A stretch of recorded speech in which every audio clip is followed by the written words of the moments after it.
ਆਦਿ ਵਿੱਚ ਪਰਮੇਸ਼ਵਰ ਨੇ ਆਕਾਸ਼ ਅਤੇ ਧਰਤੀ, ਸਮੁੰਦਰ ਅਤੇ ਜੋ ਕੁਝ ਵੀ ਉਹਨਾਂ ਵਿੱਚ ਹੈ ਸਭ ਦੀ ਸ੍ਰਿਸ਼ਟੀ ਕੀਤੀ ਅਤੇ ਸ੍ਰਿਸ਼ਟੀ ਦੀ ਉਸ ਸਵੇਰ ਤੋਂ ਪਰਮੇਸ਼ਵਰ ਦੇ ਗੁਣ ਵੇਖੇ ਅਤੇ ਸਾਰਿਆਂ ਦੁਆਰਾ ਜਾਣੇ ਜਾਂਦੇ ਹਨ। ਜਿਵੇਂ ਕਿ ਇੱਕ ਇਮਾਰਤ ਨੂੰ ਬਣਾਉਣ ਵਾਲੇ ਦੀ ਲੋੜ ਹੈ, ਸ੍ਰਿਸ਼ਟੀ ਇੱਕ ਸਿਰਜਣਹਾਰ ਦੀ ਮੰਗ ਕਰਦੀ ਹੈ।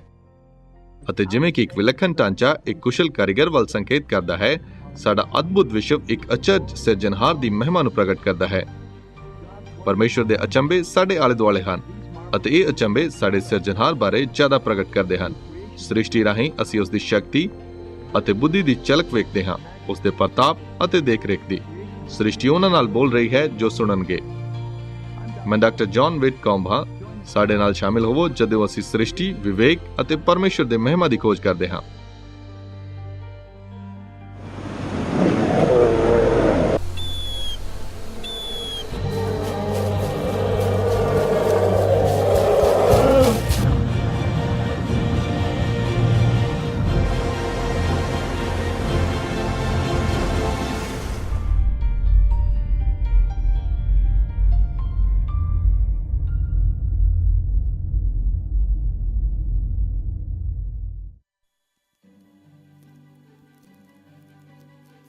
ਸ੍ਰਿਸ਼ਟੀ ਰਾਹੀਂ ਪਰਮੇਸ਼ਵਰ ਦੀ ਸ਼ਕਤੀ ਪ੍ਰਦਰਸ਼ਿਤ ਹੁੰਦੀ ਹੈ। ਬਸੰਤ ਰੁੱਤ ਵਿੱਚ ਨਵੇਂ ਪੌਦਿਆਂ ਤੋਂ ਕੁੱਖ ਵਿੱਚ ਵਿਕਸਿਤ ਹੋ ਰਹੇ ਨਵੇਂ ਜੀਵਨ ਤੱਕ, ਜਿੱਥੇ ਕਿਤੇ ਵੀ ਅਸੀਂ ਵੇਖੀਏ, ਸਿਰਜਣਹਾਰ ਦੀ ਸੰਚਾਰ ਸ਼ਕਤੀ ਅਪੁੱਲ ਹੈ। ਉਹ ਤਾਰਿਆਂ ਨੂੰ ਉਹਨਾਂ ਦੇ ਕ੍ਰਮ ਵਿੱਚ ਰੱਖਦਾ ਹੈ। ਉਸ ਨੇ ਸ਼ਾਨਦਾਰ ਪਹਾੜਾਂ ਨੂੰ ਬਣਾਇਆ। ਉਹ ਲਾਭਦਾਇਕ ਮੌਸਮਾਂ ਨੂੰ ਬਣਾਈ ਰੱਖਦਾ ਹੈ ਅਤੇ ਉਸ ਦੇ ਹੱਥ ਵਿੱਚ ਹਰੇਕ ਜਿਉਂਦੀ ਵਸਤੂ ਦਾ ਜੀਵਨ ਹੈ।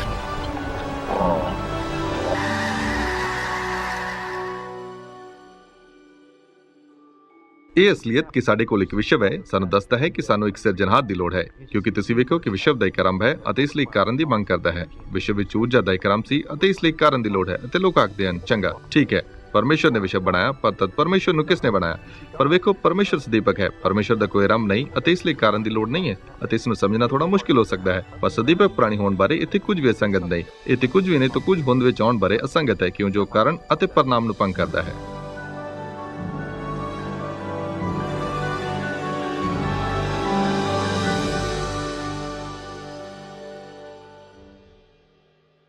ਇੱਕ ਪ੍ਰਸਿੱਧ ਵਿਕਾਸਵਾਦੀ ਨੂੰ ਇੱਕ ਵਾਰ ਪੁੱਛਿਆ ਗਿਆ ਕਿ ਵੱਡਾ ਧਮਾਕਾ ਕਿੱਥੋਂ ਆਇਆ ਸੀ ਅਤੇ ਉਸਨੇ ਸਧਾਰਨ ਆਖਿਆ, ਜੇਕਰ ਤੁਹਾਨੂੰ ਕਦੇ ਕਿਸੇ ਨੇ ਪੁੱਛਿਆ ਕਿ ਵੱਡੀ ਊਰਜਾ ਕਿੱਥੋਂ ਆਈ ਹੈ, ਤਦ ਉਹਨਾਂ ਨੂੰ ਪੁੱਛੋ ਕਿ ਕਿੱਥੋਂ ਪਰਮੇਸ਼ਵਰ ਆਇਆ ਹੈ। ਅਤੇ ਮੈਂ ਸੋਚਦਾ ਹਾਂ ਕਿ ਜੋ ਉਸਨੇ ਸੱਚਮੁੱਚ ਆਖਿਆ, ਉਹ ਜੋ ਉਸਨੇ ਸੋਚਿਆ ਨਾਲੋਂ ਕਿਤੇ ਜ਼ਿਆਦਾ ਅਰਥਪੂਰਨ ਸੀ। ਕੁਝ ਤਾਂ ਸਦੀਪਕ ਹੋਣਾ ਹੀ ਹੈ, ਜਾਂ ਤਾਂ ਵੱਡੀ ਊਰਜਾ ਸਦੀਪਕ ਹੈ ਜਾਂ ਪਰਮੇਸ਼ਵਰ ਸਦੀਪਕ ਹੈ। ਵਿਗਿਆਨ ਨੇ ਸਾਨੂੰ ਵੱਡੀ ਊਰਜਾ ਬਾਰੇ ਬਹੁਤ ਸਿਖਾਇਆ ਹੈ। ਇਹਨਾਂ ਵਿੱਚੋਂ ਇੱਕ ਗੱਲ ਇਹ ਹੈ ਕਿ ਇਹ ਖਤਮ ਹੁੰਦਾ ਜਾਂਦਾ ਹੈ। ਵੱਡੀ ਊਰਜਾ ਦਾ ਸਦੀਪਕ ਹੋਣਾ ਕੁਝ ਵੀ ਅਰਥ ਨਹੀਂ ਰੱਖਦਾ ਹੈ। ਪਰਮੇਸ਼ਵਰ ਦਾ ਸਦੀਪਕ ਹੋਣਾ ਸਮਝ ਆਉਂਦਾ ਹੈ। ਜਿਵੇਂ ਕਿ ਅਸੀਂ ਇਬਰਾਨੀਆਂ ਦੇ ਪਹਿਲੇ ਅਧਿਆਇ ਵਿੱਚ ਪੜ੍ਹਦੇ ਹਾਂ, ਆਕਾਸ਼, ਪੂਰਾ ਵਿਸ਼ਵ ਪੁਰਾਣਾ ਹੁੰਦਾ ਅਤੇ ਕੱਪੜੇ ਵਾਂਗੂ ਬਦਲੇ ਜਾਣਗੇ, ਪਰ ਤੂੰ ਹੈ ਪ੍ਰਭੂ ਅਟਲ ਰਹਿੰਦਾ ਹੈ। ਬਾਈਬਲ ਵਰਣਨ ਕਰਦੀ ਹੈ ਕਿ ਇੱਥੇ ਇੱਕ ਪਰਮੇਸ਼ਰ ਹੈ ਜੋ ਸਾਰੇ ਜੀਵਨ ਅਤੇ ਊਰਜਾ ਦਾ ਸਿਰਜਣਹਾਰ ਅਤੇ ਸਾਧਨ ਹੈ। ਦੀਆਂ ਤਾਕਤਾਂ ਉਸ ਦੇ ਹੱਥ ਦੁਆਰਾ ਊਰਜਾ ਨੂੰ ਪਾਉਂਦੀਆਂ ਹਨ ਅਤੇ ਨਿਰਦੇਸ਼ਿਤ ਹੁੰਦੀਆਂ ਹਨ। ਕਿੰਨੇ ਇੱਕ ਆਉਣ ਵਾਲੇ ਤੂਫਾਨ ਦੀ ਗੜਗੜਾਹਟ ਨੂੰ ਮਹਿਸੂਸ ਨਹੀਂ ਕੀਤਾ ਅਤੇ ਪਰਮੇਸ਼ਰ ਦੇ ਬਲ ਤੇ ਧਿਆਨ ਨਹੀਂ ਕੀਤਾ ਹੈ।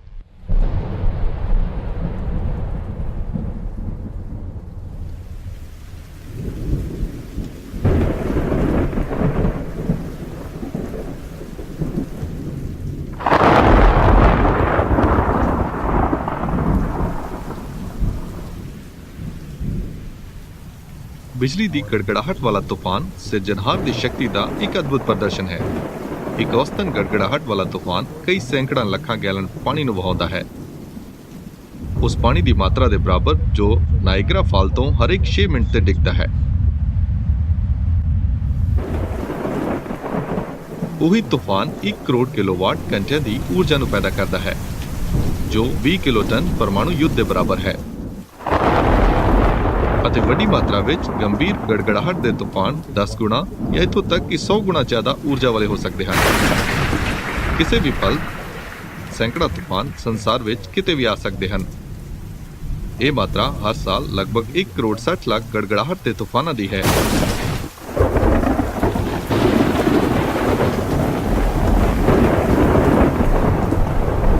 ਦੇ ਨਾਲ ਮਿਲੀ ਬਿਜਲੀ ਇੱਕ ਪੂਰੇ ਆਕਾਸ਼ ਮੰਡਲ ਨੂੰ ਪ੍ਰਕਾਸ਼ਮਾਨ ਕਰਦੀ ਹੈ। ਇੱਕ ਗੋਲੀ ਲੰਬਾਈ ਵਿੱਚ 8 ਕਿਲੋਮੀਟਰ ਤੱਕ ਜਾ ਸਕਦੀ ਹੈ, ਜਿਸ ਵਿੱਚ 1 ਕਰੋੜ ਬਿਜਲੀ ਦੀ ਇਕਾਈ ਸ਼ਾਮਿਲ ਹੁੰਦੀ ਹੈ ਅਤੇ ਇੱਕ ਸਕਿੰਟ ਵਿੱਚ ਹੀ 28,000 ਡਿਗਰੀ ਸੈਲਸੀਅਸ ਤਾਪਮਾਨ ਲਈ ਉਡਾਰੀ ਮਾਰ ਸਕਦੀ ਹੈ। ਸੂਰਜ ਦੀ ਤਹਿ ਤੋਂ ਵੀ ਜ਼ਿਆਦਾ ਗਰਮ।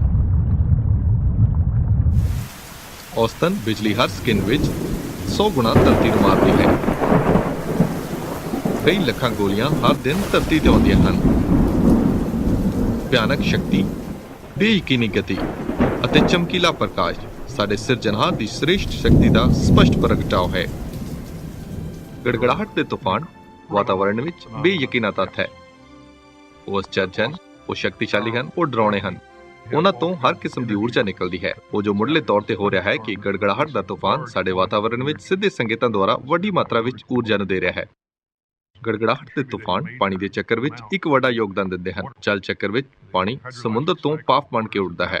ਭਾਫ਼ ਮਹਾਦੀਪਾਂ ਵਿੱਚ ਖਿੰਡ ਜਾਂਦੀ ਅਤੇ ਤਦ ਇਹ ਮੀਂਹ ਵਜੋਂ ਡਿੱਗਦੀ ਅਤੇ ਤਦ ਵਾਪਸ ਸਮੁੰਦਰ ਵੱਲ ਰੁੜ ਜਾਂਦੀ ਹੈ। ਗੜਗੜਾਹਟ ਦੇ ਤੂਫਾਨ ਉਸ ਚੱਕਰ ਦਾ ਇੱਕ ਵੱਡਾ ਹਿੱਸਾ ਹਨ, ਜਿੱਥੇ ਉਹ ਜਲ ਭਾਫ਼ ਵਾਪਸ ਦਰਵ ਜਲ ਜਾਂ ਮੀਂਹ ਵਿੱਚ ਆਉਂਦਾ ਅਤੇ ਧਰਤੀ ਤੇ ਡਿੱਗਦਾ ਹੈ। ਬਿਜਲੀ ਅਤੇ ਗੜਗੜਾਹਟ ਦੇ ਤੂਫਾਨ ਪਵਿੱਤਰ ਸ਼ਾਸਤਰ ਵਿੱਚ ਵਿਦਰੋਹੀ ਲੋਕਾਂ ਵਿਰੁੱਧ ਪਰਮੇਸ਼ਵਰ ਦੇ ਕ੍ਰੋਧ ਦੇ ਇੱਕ ਚਿੰਨ੍ਹ ਵਜੋਂ ਪ੍ਰਯੋਗ ਕੀਤੇ ਗਏ। ਪਰ ਹਰ ਕੋਈ ਬਿਜਲੀ ਅਤੇ ਤੂਫਾਨ ਦੀ ਅਦਭੁਤ ਸੁੰਦਰਤਾ ਅਤੇ ਤਾਜ਼ੀ ਹਵਾ ਦੀ ਸੁਗੰਧ ਦੁਆਰਾ ਆਕਰਸ਼ਿਤ ਹੁੰਦਾ ਹੈ। ਬਿਜਲੀ ਆਪਣੇ ਆਪ ਹਵਾ ਵਿੱਚ 2 ਗੈਸਾਂ ਨਾਈਟ੍ਰੋਜਨ ਅਤੇ ਹਾਈਡਰੋਜਨ ਨੂੰ ਉਪਜਾਊ ਬਣਾਉਣ ਲਈ ਪਾਉਂਦੀ ਹੈ। ਜਦੋਂ ਬਿਜਲੀ ਹਵਾ ਰਾਹੀਂ ਆਉਂਦੀ ਹੈ, ਇਹ ਭਾਫ਼ ਦੀ ਕਿਸਮ ਵਿੱਚ ਨਾਈਟ੍ਰੋਜਨ ਨੂੰ ਦਿੰਦੀ ਹੈ ਅਤੇ ਇਸ ਨੂੰ ਜਲ ਵਿੱਚ ਰਚਾ ਦਿੰਦੀ ਹੈ ਅਤੇ ਜ਼ਮੀਨ ਨੂੰ ਉਪਜਾਊ ਬਣਾਉਣ ਲਈ ਡਿੱਗਦੀ ਹੈ। ਇਸ ਲਈ ਸਾਡੀ ਫਸਲ ਗੜਗੜਾਹਟ ਨਾਲ ਉਤਪੰਨ ਨਾਈਟ੍ਰੋਜਨ ਦੁਆਰਾ ਉਪਜਾਊ ਹੁੰਦੀ ਹੈ। 4000 ਸਾਲ ਪਹਿਲਾਂ ਅਯੂਬ ਨੇ ਇਹਨਾਂ ਸ਼ਬਦਾਂ ਦੁਆਰਾ ਸਰਬਸ਼ਕਤੀਮਾਨ ਦੇ ਪ੍ਰਦਰਸ਼ਨ ਤੇ ਵਿਚਾਰ ਕੀਤਾ। ਉਹ ਪਾਣੀਆਂ ਨੂੰ ਆਪਣੀਆਂ ਘਟਾਂ ਵਿੱਚ ਬੰਨ੍ਹਦਾ ਹੈ, ਪਰ ਬੱਦਲ ਉਹਨਾਂ ਦੇ ਹੇਠ ਪੜਦਾ ਨਹੀਂ। ਉਹ ਆਪਣੇ ਬਲ ਤੋਂ ਸਮੁੰਦਰ ਨੂੰ ਉਛਾਲ ਦਿੰਦਾ ਹੈ, ਆਪਣੀ ਬੁੱਧ ਨਾਲ ਤੂਫਾਨ ਨੂੰ ਤੋੜਦਾ ਹੈ। ਵੇਖੋ, ਇਹ ਉਹਦੇ ਰਾਹ ਦੇ ਕੰਢੇ ਕੀ ਹਨ ਅਤੇ ਅਸੀਂ ਉਹਨਾਂ ਦੀ ਕਿੰਨੀ ਹੌਲੀ ਆਵਾਜ਼ ਨੂੰ ਸੁਣਦੇ ਹਾਂ, ਪਰ ਉਹਦੀ ਸਮਰੱਥਾ ਦੀ ਗਰਜ ਕੌਣ ਸਮਝ ਸਕਦਾ ਹੈ। ਇਸ ਤਰ੍ਹਾਂ ਗੜਗੜਾਹਟ ਦੇ ਤੂਫਾਨ ਅਤੇ ਕੁਦਰਤੀ ਘਟਨਾਵਾਂ ਜੋ ਬਹੁਤ ਊਰਜਾਵਾਨ ਹਨ, ਮੈਂ ਸੋਚਦਾ ਹਾਂ ਕਿ ਉਹ ਇਸ ਬਾਰੇ ਇੱਕ ਪਾਠ ਹੈ। ਜੇਕਰ ਪਰਮੇਸ਼ਰ ਇਹ ਕਰ ਸਕਦਾ ਹੈ, ਉਹ ਕਿਸ ਵਰਗਾ ਹੋਵੇਗਾ। ਭਾਵੇਂ ਕਿ ਅਸੀਂ ਇਸ ਸਮੁੱਚੀ ਸ਼ਕਤੀ ਨੂੰ ਨਾ ਸਮਝੀਏ, ਇਹ ਸ਼ਾਨਦਾਰ ਪ੍ਰਦਰਸ਼ਨ ਸਾਰਿਆਂ ਲਈ ਸਾਡੇ ਮਹਾਨ ਪਰਮੇਸ਼ਰ ਦੇ ਡਰ ਵਿੱਚ ਖੜੇ ਹੋਣ ਦਾ ਕਾਰਨ ਹੋਣਾ ਚਾਹੀਦਾ ਹੈ।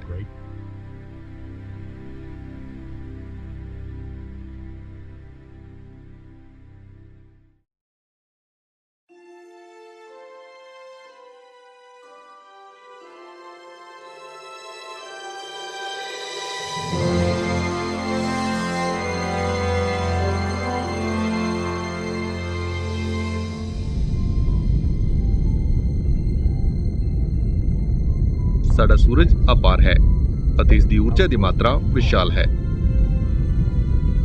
ਸੂਰਜ ਦਾ ਕੇਂਦਰ ਇੱਕ ਝੁਲਸਾਉਣ ਵਾਲਾ 1 ਕਰੋੜ 50 ਲੱਖ ਡਿਗਰੀ ਸੈਲਸੀਅਸ ਹੈ। ਭਾਵੇਂ ਕਿ ਸੂਰਜ 15 ਕਰੋੜ ਕਿਲੋਮੀਟਰ ਧਰਤੀ ਤੋਂ ਦੂਰ ਹੈ, ਸੂਰਜ ਦੀ ਰੋਸ਼ਨੀ ਊਰਜਾ ਦਾ ਸਾਡਾ ਮੁੱਖ ਸਰੋਤ ਹੈ। ਸੂਰਜ ਤੋਂ ਊਰਜਾ ਭਿਅੰਕਰ ਦਰ ਨਾਲ ਨਿਕਲਦੀ ਹੈ, ਲਗਭਗ 5 ਅਰਬ ਕਿਲੋਗ੍ਰਾਮ ਪਦਾਰਥ ਹਰ ਸੈਕਿੰਡ। ਇਹ ਦਿਨ ਰਾਤ ਸਾਲਾਂ ਦਰ ਸਾਲਾਂ ਚੱਲਦਾ ਜਾਂਦਾ ਹੈ। ਕੁਦਰਤ ਵਿੱਚ ਪਰਮੇਸ਼ਵਰ ਦੀ ਸ਼ਕਤੀ ਦੀਆਂ ਕਈ ਉਦਾਹਰਨਾਂ ਹਨ। ਪੂਰਾ ਵਿਸ਼ਵ ਉਸ ਦੇ ਸ਼ਬਦ ਤੋਂ ਬਣਿਆ ਹੈ। ਜ਼ਬੂਰ 33:9 ਆਖਦਾ ਹੈ ਕਿ ਪਰਮੇਸ਼ਵਰ ਬੋਲਿਆ ਅਤੇ ਇਹ ਹੋ ਗਿਆ। ਉਸਨੇ ਹੁਕਮ ਦਿੱਤਾ ਤਾਂ ਉਹ ਬਣ ਗਿਆ। ਇੱਕ ਚੰਗੀ ਉਦਾਹਰਣ ਵਜੋਂ ਸਾਡੇ ਨੇੜੇ ਦੇ ਤਾਰੇ ਸੂਰਜ ਤੇ ਧਿਆਨ ਦਿਓ। ਸੂਰਜ ਇੱਕ ਸਕਿੰਟ ਵਿੱਚ ਉਸ ਨਾਲੋਂ ਜੋ ਮਨੁੱਖ ਜਾਤੀ ਨੇ ਆਦਮ ਹਵਾ ਤੋਂ ਲੈ ਕੇ ਊਰਜਾ ਪੈਦਾ ਕੀਤੀ ਨਾਲੋਂ ਜ਼ਿਆਦਾ ਊਰਜਾ ਪੈਦਾ ਕਰਦਾ ਹੈ। ਸੂਰਜ ਅਸਲ ਵਿੱਚ ਇਸ ਦੀ ਊਰਜਾ ਨੂੰ ਪਰਮਾਣੂ ਕਿਰਿਆ ਦੁਆਰਾ ਹਾਈਡਰੋਜਨ ਨੂੰ ਹੀਲੀਅਮ ਵਿੱਚ ਇੱਕ ਵੱਡੀ ਮਾਤਰਾ ਵਿੱਚ ਬਦਲਦੇ ਹੋਏ ਪੈਦਾ ਕਰਦਾ ਹੈ ਅਤੇ ਇਹ ਸਾਰੇ ਤਾਰਿਆਂ ਲਈ ਸੱਚ ਹੈ। ਸਾਡੀ ਆਪਣੀ ਆਕਾਸ਼ ਗੰਗਾ ਵਿੱਚ ਅਸੀਂ ਅਨੁਮਾਨ ਲਗਾਉਂਦੇ ਹਾਂ ਕਿ ਇੱਥੇ 100 ਅਰਬ ਤਾਰੇ ਹਨ ਅਤੇ ਇਸ ਤੋਂ ਵੀ ਅੱਗੇ ਡੂੰਘੇ ਸਥਾਨ ਵਿੱਚ ਅਸੀਂ 100 ਖਰਬ ਜ਼ਿਆਦਾ ਆਕਾਸ਼ ਗੰਗਾ ਨੂੰ ਵੇਖਦੇ ਹਾਂ। ਇੱਕ ਵਿਅਕਤੀ ਇਸ ਕਿਸਮ ਦੀ ਊਰਜਾ ਅਤੇ ਸ਼ਕਤੀ ਨੂੰ ਸਮਝਣਾ ਆਰੰਭ ਨਹੀਂ ਕਰ ਸਕਦਾ ਹੈ ਜਿਸ ਬਾਰੇ ਅਸੀਂ ਗੱਲ ਕਰ ਰਹੇ ਹਾਂ, ਅਤੇ ਇਹ ਸਭ ਪਰਮੇਸ਼ਵਰ ਦੇ ਸ਼ਬਦ ਦੁਆਰਾ ਰਚਿਆ ਗਿਆ ਸੀ। ਸੂਰਜ ਧਰਤੀ ਨੂੰ ਗਰਮੀ ਦਿੰਦਾ ਹੈ ਅਤੇ ਇਹ ਧਰਤੀ ਤੇ ਸਾਰੀ ਮੌਸਮ ਪ੍ਰਣਾਲੀ ਨੂੰ ਚਲਾਉਂਦਾ ਹੈ। ਜ਼ੋਰਦਾਰ ਤੂਫਾਨ, ਹਨੇਰੀ, ਗੜਗੜਾਹਟ ਦੇ ਤੂਫਾਨ, ਸਿਰਫ ਮੀਂਹ ਦੇ ਬੱਦਲ, ਹਵਾ, ਇਹ ਸਭ ਸੂਰਜ ਦੀ ਊਰਜਾ ਤੋਂ ਸੰਚਾਲਿਤ ਹੁੰਦਾ ਹੈ। ਅਤੇ ਊਰਜਾ ਜਿਹੜੀ ਸਾਡੇ ਕੋਲ ਧਰਤੀ ਤੇ ਹੈ, ਸਿਰਫ ਜੋ ਊਰਜਾ ਸੂਰਜ ਤੋਂ ਆਉਂਦੀ ਹੈ ਉਸ ਦੀ 1 ਅਰਬ ਮਾਤਰਾ ਹੀ ਹੈ।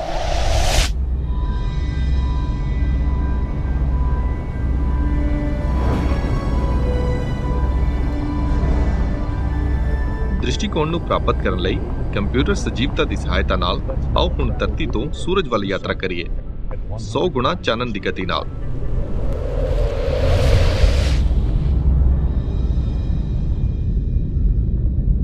ਇਸ ਵਿਚਾਰ ਤੋਂ ਅਸੀਂ ਸਾਡੇ ਘਰ ਦੇ ਤਾਰੇ ਦੇ ਵਿਸਤਾਰ ਦੀ ਪ੍ਰਸ਼ੰਸਾ ਨੂੰ ਆਰੰਭ ਕਰਦੇ ਹਾਂ। 10 ਲੱਖ ਤੋਂ ਜ਼ਿਆਦਾ ਧਰਤੀਆਂ ਸੂਰਜ ਅੰਦਰ ਸਮਾ ਸਕਦੀਆਂ ਹਨ। ਫਿਰ ਵੀ ਸਾਡਾ ਸੂਰਜ ਇੱਕ ਔਸਤਨ ਆਕਾਰ ਦਾ ਤਾਰਾ ਹੈ। ਇਹ ਸਾਡੀ ਆਪਣੀ ਆਕਾਸ਼ਗੰਗਾ ਵਿੱਚ ਬਹੁਤ ਸਾਰੇ ਤਾਰਿਆਂ ਦੀ ਤੁਲਨਾ ਵਿੱਚ ਛੋਟਾ ਹੈ। ਸਵਾਤੀ ਰਾਤ ਦੇ ਆਕਾਸ਼ ਵਿੱਚ ਚੌਥਾ ਚਮਕਦਾ ਤਾਰਾ ਹੈ। ਭਾਵੇਂ ਕਿ ਇਹ 320 ਖਰਬਾਂ ਕਿਲੋਮੀਟਰ ਤੋਂ ਜ਼ਿਆਦਾ ਦੂਰ ਹੈ, ਇਹ ਸੰਤਰੀ ਦਾਨਵ ਨੰਗੀਆਂ ਅੱਖੀਆਂ ਨਾਲ ਪ੍ਰਤੱਖ ਹੈ। ਸਾਡੇ ਸੂਰਜ ਨੂੰ ਸਵਾਤੀ ਦੇ ਨੇੜੇ ਰੱਖਦੇ ਹੋਏ ਅਸੀਂ ਇਸ ਦੇ ਵਿਸਤਾਰ ਨੂੰ ਸਮਝ ਸਕਦੇ ਹਾਂ। ਸਵਾਤੀ ਸੂਰਜ ਨਾਲੋਂ 20 ਗੁਣਾ ਘੇਰੇ ਨਾਲ 100 ਗੁਣਾ ਚਮਕੀਲਾ ਹੈ। ਫਿਰ ਵੀ ਸਵਾਤੀ ਛੋਟਾ ਜਾਪਦਾ ਹੈ ਜਦੋਂ ਇਸ ਦੀ ਵਿਸ਼ਾਲ ਬਹੁਤ ਵੱਡੇ ਬੀਟਲਜਿਊਸ ਨਾਲ ਤੁਲਨਾ ਕੀਤੀ ਜਾਂਦੀ ਹੈ, ਜਿਸ ਦਾ ਸਾਡੇ ਸੂਰਜ ਨਾਲੋਂ 600 ਗੁਣਾ ਜ਼ਿਆਦਾ ਇੱਕ ਘੇਰਾ ਹੈ। ਇੱਕ ਲਾਲ ਆਭਾ ਵਾਲਾ ਤਾਰਾ ਇਸ ਸੂਰਜ ਨਾਲੋਂ 60,000 ਗੁਣਾ ਜ਼ਿਆਦਾ ਵਿਲੱਖਣ ਚਮਕਦਾ ਹੈ।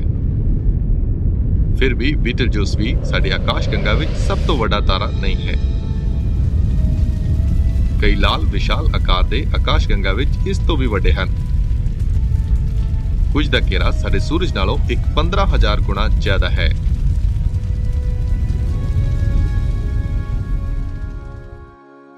ਸ੍ਰਿਸ਼ਟੀ ਦੀਆਂ ਗੱਲਾਂ ਵਿੱਚੋਂ ਇੱਕ ਜਿਸ ਨੂੰ ਮੈਂ ਸੋਚਦਾ ਸੱਚਮੁੱਚ ਪਰਮੇਸ਼ਵਰ ਦੀ ਸ਼ਕਤੀ ਦਾ ਪ੍ਰਦਰਸ਼ਨ ਕਰਦੀ ਤਾਰਿਆਂ ਵਿੱਚ ਦਿੱਤੀ ਜਾਂਦੀ ਸ਼ਕਤੀ ਹੈ। ਸੂਰਜ ਧਰਤੀ ਤੇ 1 ਅਰਬ ਵੱਡੇ ਸ਼ਹਿਰਾਂ ਵਿੱਚ 1 ਅਰਬ ਇੱਥੇ ਹਨ ਜੋ 1 ਸਾਲ ਵਿੱਚ ਊਰਜਾ ਪੈਦਾ ਕਰਨਗੇ ਨਾਲੋਂ ਜ਼ਿਆਦਾ 1 ਸਕਿੰਟ ਵਿੱਚ ਦਿੰਦਾ ਹੈ, ਅਤੇ ਉਹ ਸਿਰਫ 1 ਸਕਿੰਟ ਵਿੱਚ ਦਿੰਦਾ ਹੈ।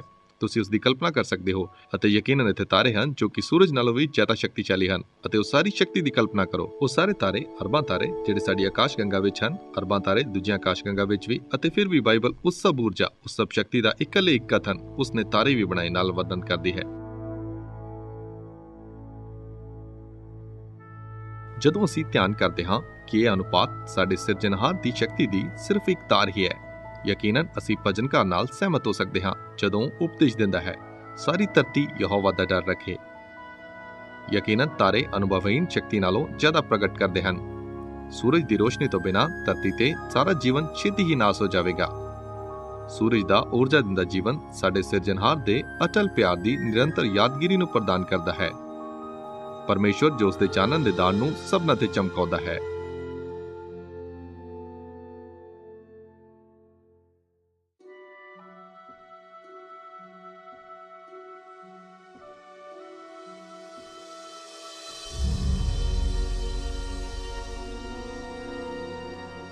ਪ੍ਰਤੱਖ ਵਿਸ਼ਵ 100 ਅਰਬ ਆਕਾਸ਼ਗੰਗਾ ਤੋਂ ਜ਼ਿਆਦਾ ਨੂੰ ਰੱਖਦਾ ਹੈ। ਇਹਨਾਂ ਵਿੱਚੋਂ ਹਰੇਕ ਆਕਾਸ਼ਗੰਗਾ ਦਾ ਵਿਸਤਾਰ ਅਰਬਾਂ ਖਰਬਾਂ ਕਿਲੋਮੀਟਰ ਚੌੜਾ ਹੈ, ਅਤੇ ਹਰੇਕ ਵਿੱਚ ਸੈਂਕੜਾ ਅਰਬਾਂ ਤਾਰੇ ਹਨ। ਭਾਵੇਂ ਕਿ ਸਮਝ ਤੋਂ ਪਰੇ ਹੈ, ਇਹ ਹੁਣ ਅਨੁਮਾਨ ਲਗਾਇਆ ਜਾਂਦਾ ਹੈ ਕਿ ਵਿਸ਼ਵ ਵਿੱਚ 1 ਅਰਬ ਖਰਬ ਤੋਂ ਜ਼ਿਆਦਾ ਤਾਰੇ ਹਨ। ਦੂਰਬੀਨ ਦੀ ਖੋਜ ਤੋਂ ਕਾਫੀ ਸਮਾਂ ਪਹਿਲਾਂ ਪਵਿੱਤਰ ਸ਼ਾਸਤਰ ਨੇ ਕੋਸ਼ਿਸ਼ ਕੀਤਾ ਕਿ ਮਨੁੱਖ ਸਹੀ ਗਿਣਤੀ ਨੂੰ ਨਿਰਧਾਰਿਤ ਕਰਨ ਵਿੱਚ ਅਯੋਗ ਹੋਵੇਗਾ, ਕਿਉਂ ਜੋ ਉਹ ਬਹੁਤ ਹਨ। ਯਕੀਨਨ ਸਿਰਜਣਹਾਰ ਠੀਕ ਗਿਣਤੀ ਨੂੰ ਜਾਣਦਾ ਹੈ, ਅਤੇ ਜ਼ਬੂਰ 147 ਕੋਸ਼ਿਸ਼ ਕਰਦਾ ਹੈ ਕਿ ਉਹ ਹਰੇਕ ਤਾਰੇ ਨੂੰ ਨਾਮ ਨਾਲ ਸੱਦਦਾ ਹੈ। ਇਹਨਾਂ ਤਾਰਿਆਂ ਵਿੱਚ ਹਰੇਕ ਨੂੰ ਪੈਦਾ ਕਰਨ ਦੀ ਸ਼ਕਤੀ, ਉਹਨਾਂ ਦੇ ਤਾਰਿਆਂ ਸੰਬੰਧੀ ਪਾਠਕ੍ਰਮ ਨੂੰ ਬਣਾਈ ਰੱਖਣ ਦੀ ਬੁੱਧੀ, ਅਤੇ ਵਿਸ਼ਵ ਰਾਹੀਂ ਬੇਯਕੀਨੀ ਪ੍ਰਦਰਸ਼ਿਤ ਸੁੰਦਰਤਾ ਮਿਲ ਕੇ ਸਿਰਜਣਹਾਰ ਦੀ ਸ਼ਾਨ ਅਤੇ ਦੇਖਰੇਖ ਦੀ ਪੁਸ਼ਟੀ ਕਰਦੀ ਹੈ। ਪਰਮੇਸ਼ਵਰ ਨੇ ਵਿਸ਼ਵ ਨੂੰ ਬਹੁਤ ਵਿਸ਼ਾਲ ਬਣਾਇਆ ਹੈ।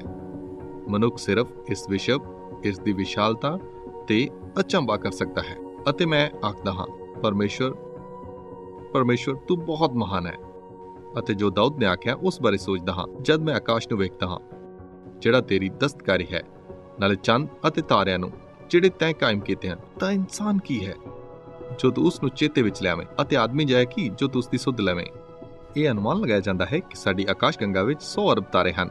ਇਹ ਅਨੁਮਾਨ ਵੀ ਲਗਾਇਆ ਜਾਂਦਾ ਹੈ ਕਿ ਇੱਥੇ 100 ਅਰਬ ਤੋਂ ਜ਼ਿਆਦਾ ਵਿਸ਼ਵ ਵਿੱਚ ਆਕਾਸ਼ਗੰਗਾ ਹਨ। ਯਕੀਨਨ ਬਾਈਬਲ ਸਾਨੂੰ ਦੱਸਦੀ ਹੈ ਕਿ ਜਿਵੇਂ ਆਕਾਸ਼ ਧਰਤੀ ਤੋਂ ਉੱਚਾ ਹੈ, ਇਸੇ ਤਰ੍ਹਾਂ ਪਰਮੇਸ਼ਵਰ ਦੇ ਰਾਹ ਸਾਡੇ ਰਾਹਾਂ ਤੋਂ ਅਤੇ ਉਸ ਦੇ ਵਿਚਾਰ ਸਾਡੇ ਵਿਚਾਰਾਂ ਤੋਂ ਉੱਚੇ ਹਨ।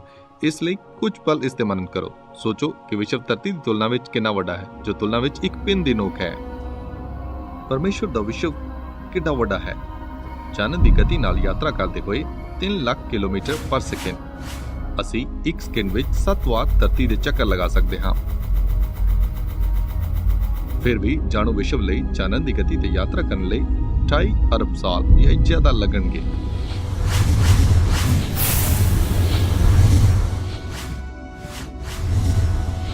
ਅੱਜ ਜ਼ਿਆਦਾਤਰ ਖਗੋਲ ਵਿਦਿਆ ਦੇ ਮਾਹਿਰ ਸਵੀਕਾਰ ਕਰਦੇ ਹਨ ਕਿ ਵਿਸ਼ਵ ਵਿਸਤਾਰ ਲੈਂਦਾ ਜਾਪਦਾ ਹੈ। ਇਹ ਵੀ ਬਾਈਬਲ ਨਾਲ ਸਹਿਮਤ ਹੁੰਦਾ ਹੈ ਜੋ ਆਖਦੀ ਹੈ ਪਰਮੇਸ਼ਵਰ ਆਕਾਸ਼ ਨੂੰ ਪਰਦੇ ਵਾਂਗੂ ਤਾਣਦਾ ਹੈ।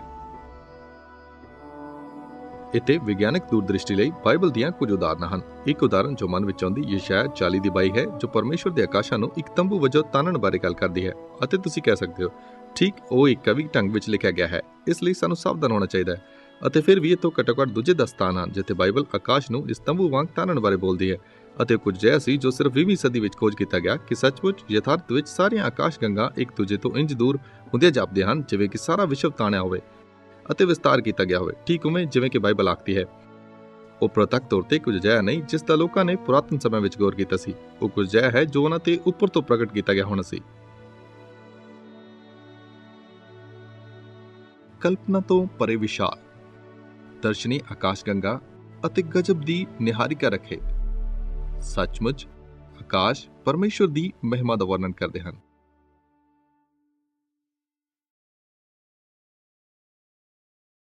ਇਹ ਸਿਰਫ ਕੁਦਰਤ ਦੀਆਂ ਪ੍ਰਤੱਖ ਤਾਕਤਾਂ ਜਾਂ ਸਾਡਾ ਅਪਾਰ ਵਿਸ਼ਵ ਨਹੀਂ ਹੈ ਜੋ ਪਰਮੇਸ਼ਵਰ ਦੇ ਬਲ ਨੂੰ ਪ੍ਰਗਟ ਕਰਦਾ ਹੈ। ਇਸ ਤਰ੍ਹਾਂ ਪਤਾ ਲੱਗਦਾ ਹੈ ਕਿ ਇੱਥੇ ਸਾਰੇ ਪਦਾਰਥਾਂ ਵਿੱਚ ਅਦਭੁਤ ਊਰਜਾ ਮੌਜੂਦ ਹੈ, ਇੱਥੋਂ ਤੱਕ ਕਿ ਨਿੱਕੇ ਜਿਹੇ ਅਣੂ ਵਿੱਚ ਵੀ। ਆਓ ਸਿਰਜਣਹਾਰ ਦੀ ਅਸੀਮ ਸ਼ਕਤੀ ਦੀ ਇੱਕ ਹੋਰ ਉਦਾਹਰਨ ਦੀ ਖੋਜ ਕਰੀਏ।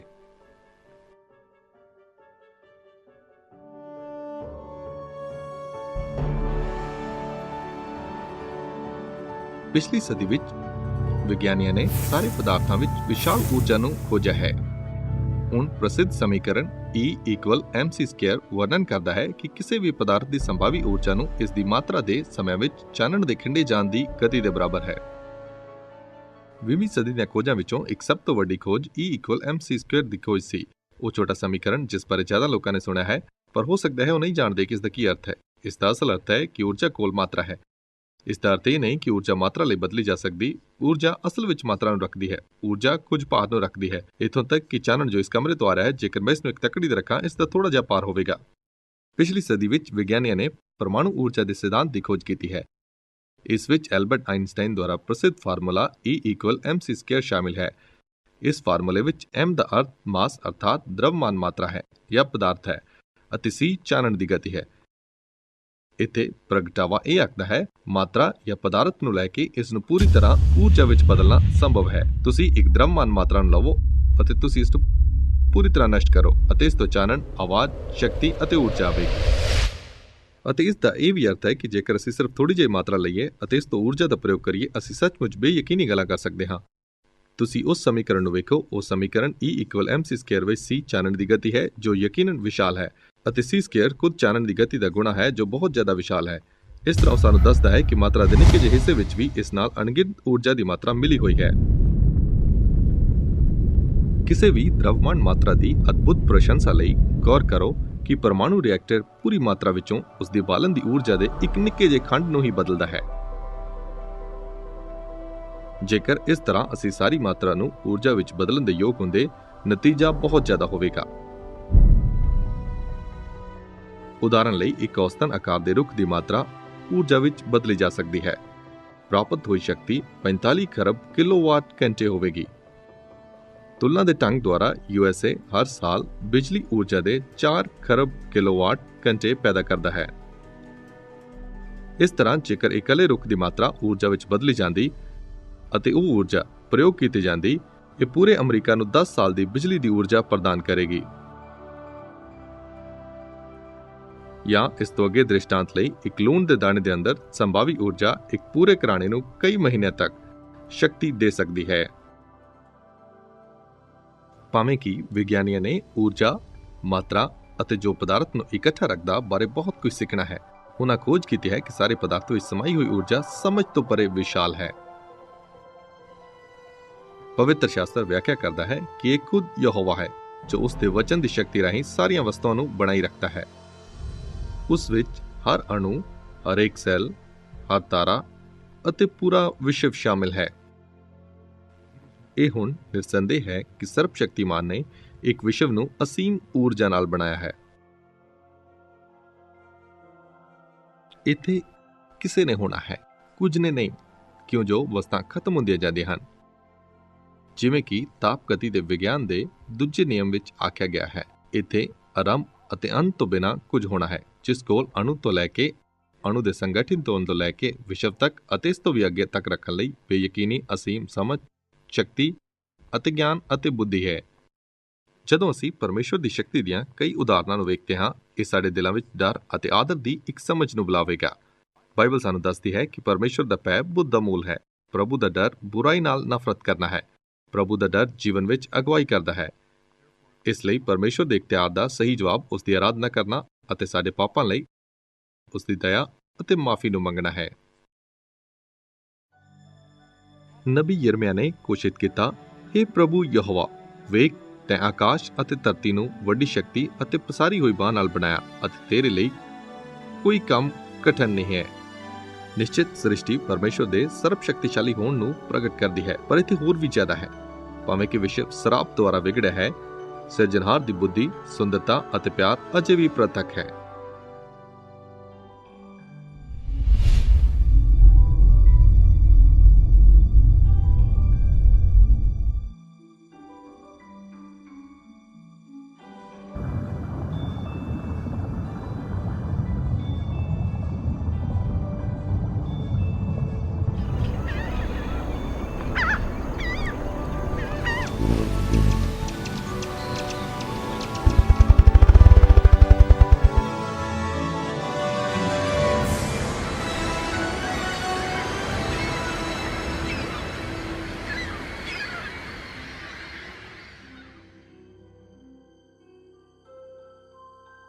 ਜਿੱਧਰ ਵੀ ਅਸੀਂ ਮੁੜਦੇ, ਪ੍ਰਭੂ ਦੀ ਬੁੱਧੀ ਸਪਸ਼ਟ ਹੈ।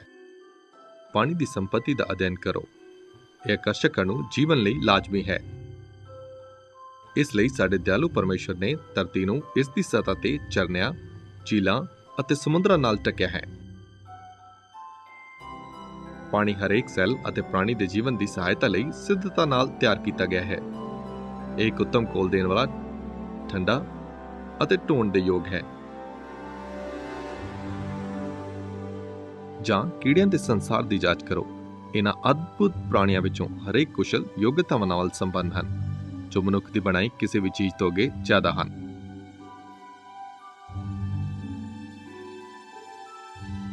ਆਕਰਸ਼ਕ ਤੋਂ ਉਲਝਣ ਤੱਕ ਸਿਰਜਣਹਾਰ ਦੇ ਕੰਮ ਉਸ ਦੀ ਬੁੱਧੀ ਦੀ ਘੋਸ਼ਣਾ ਕਰਦੇ ਹਨ।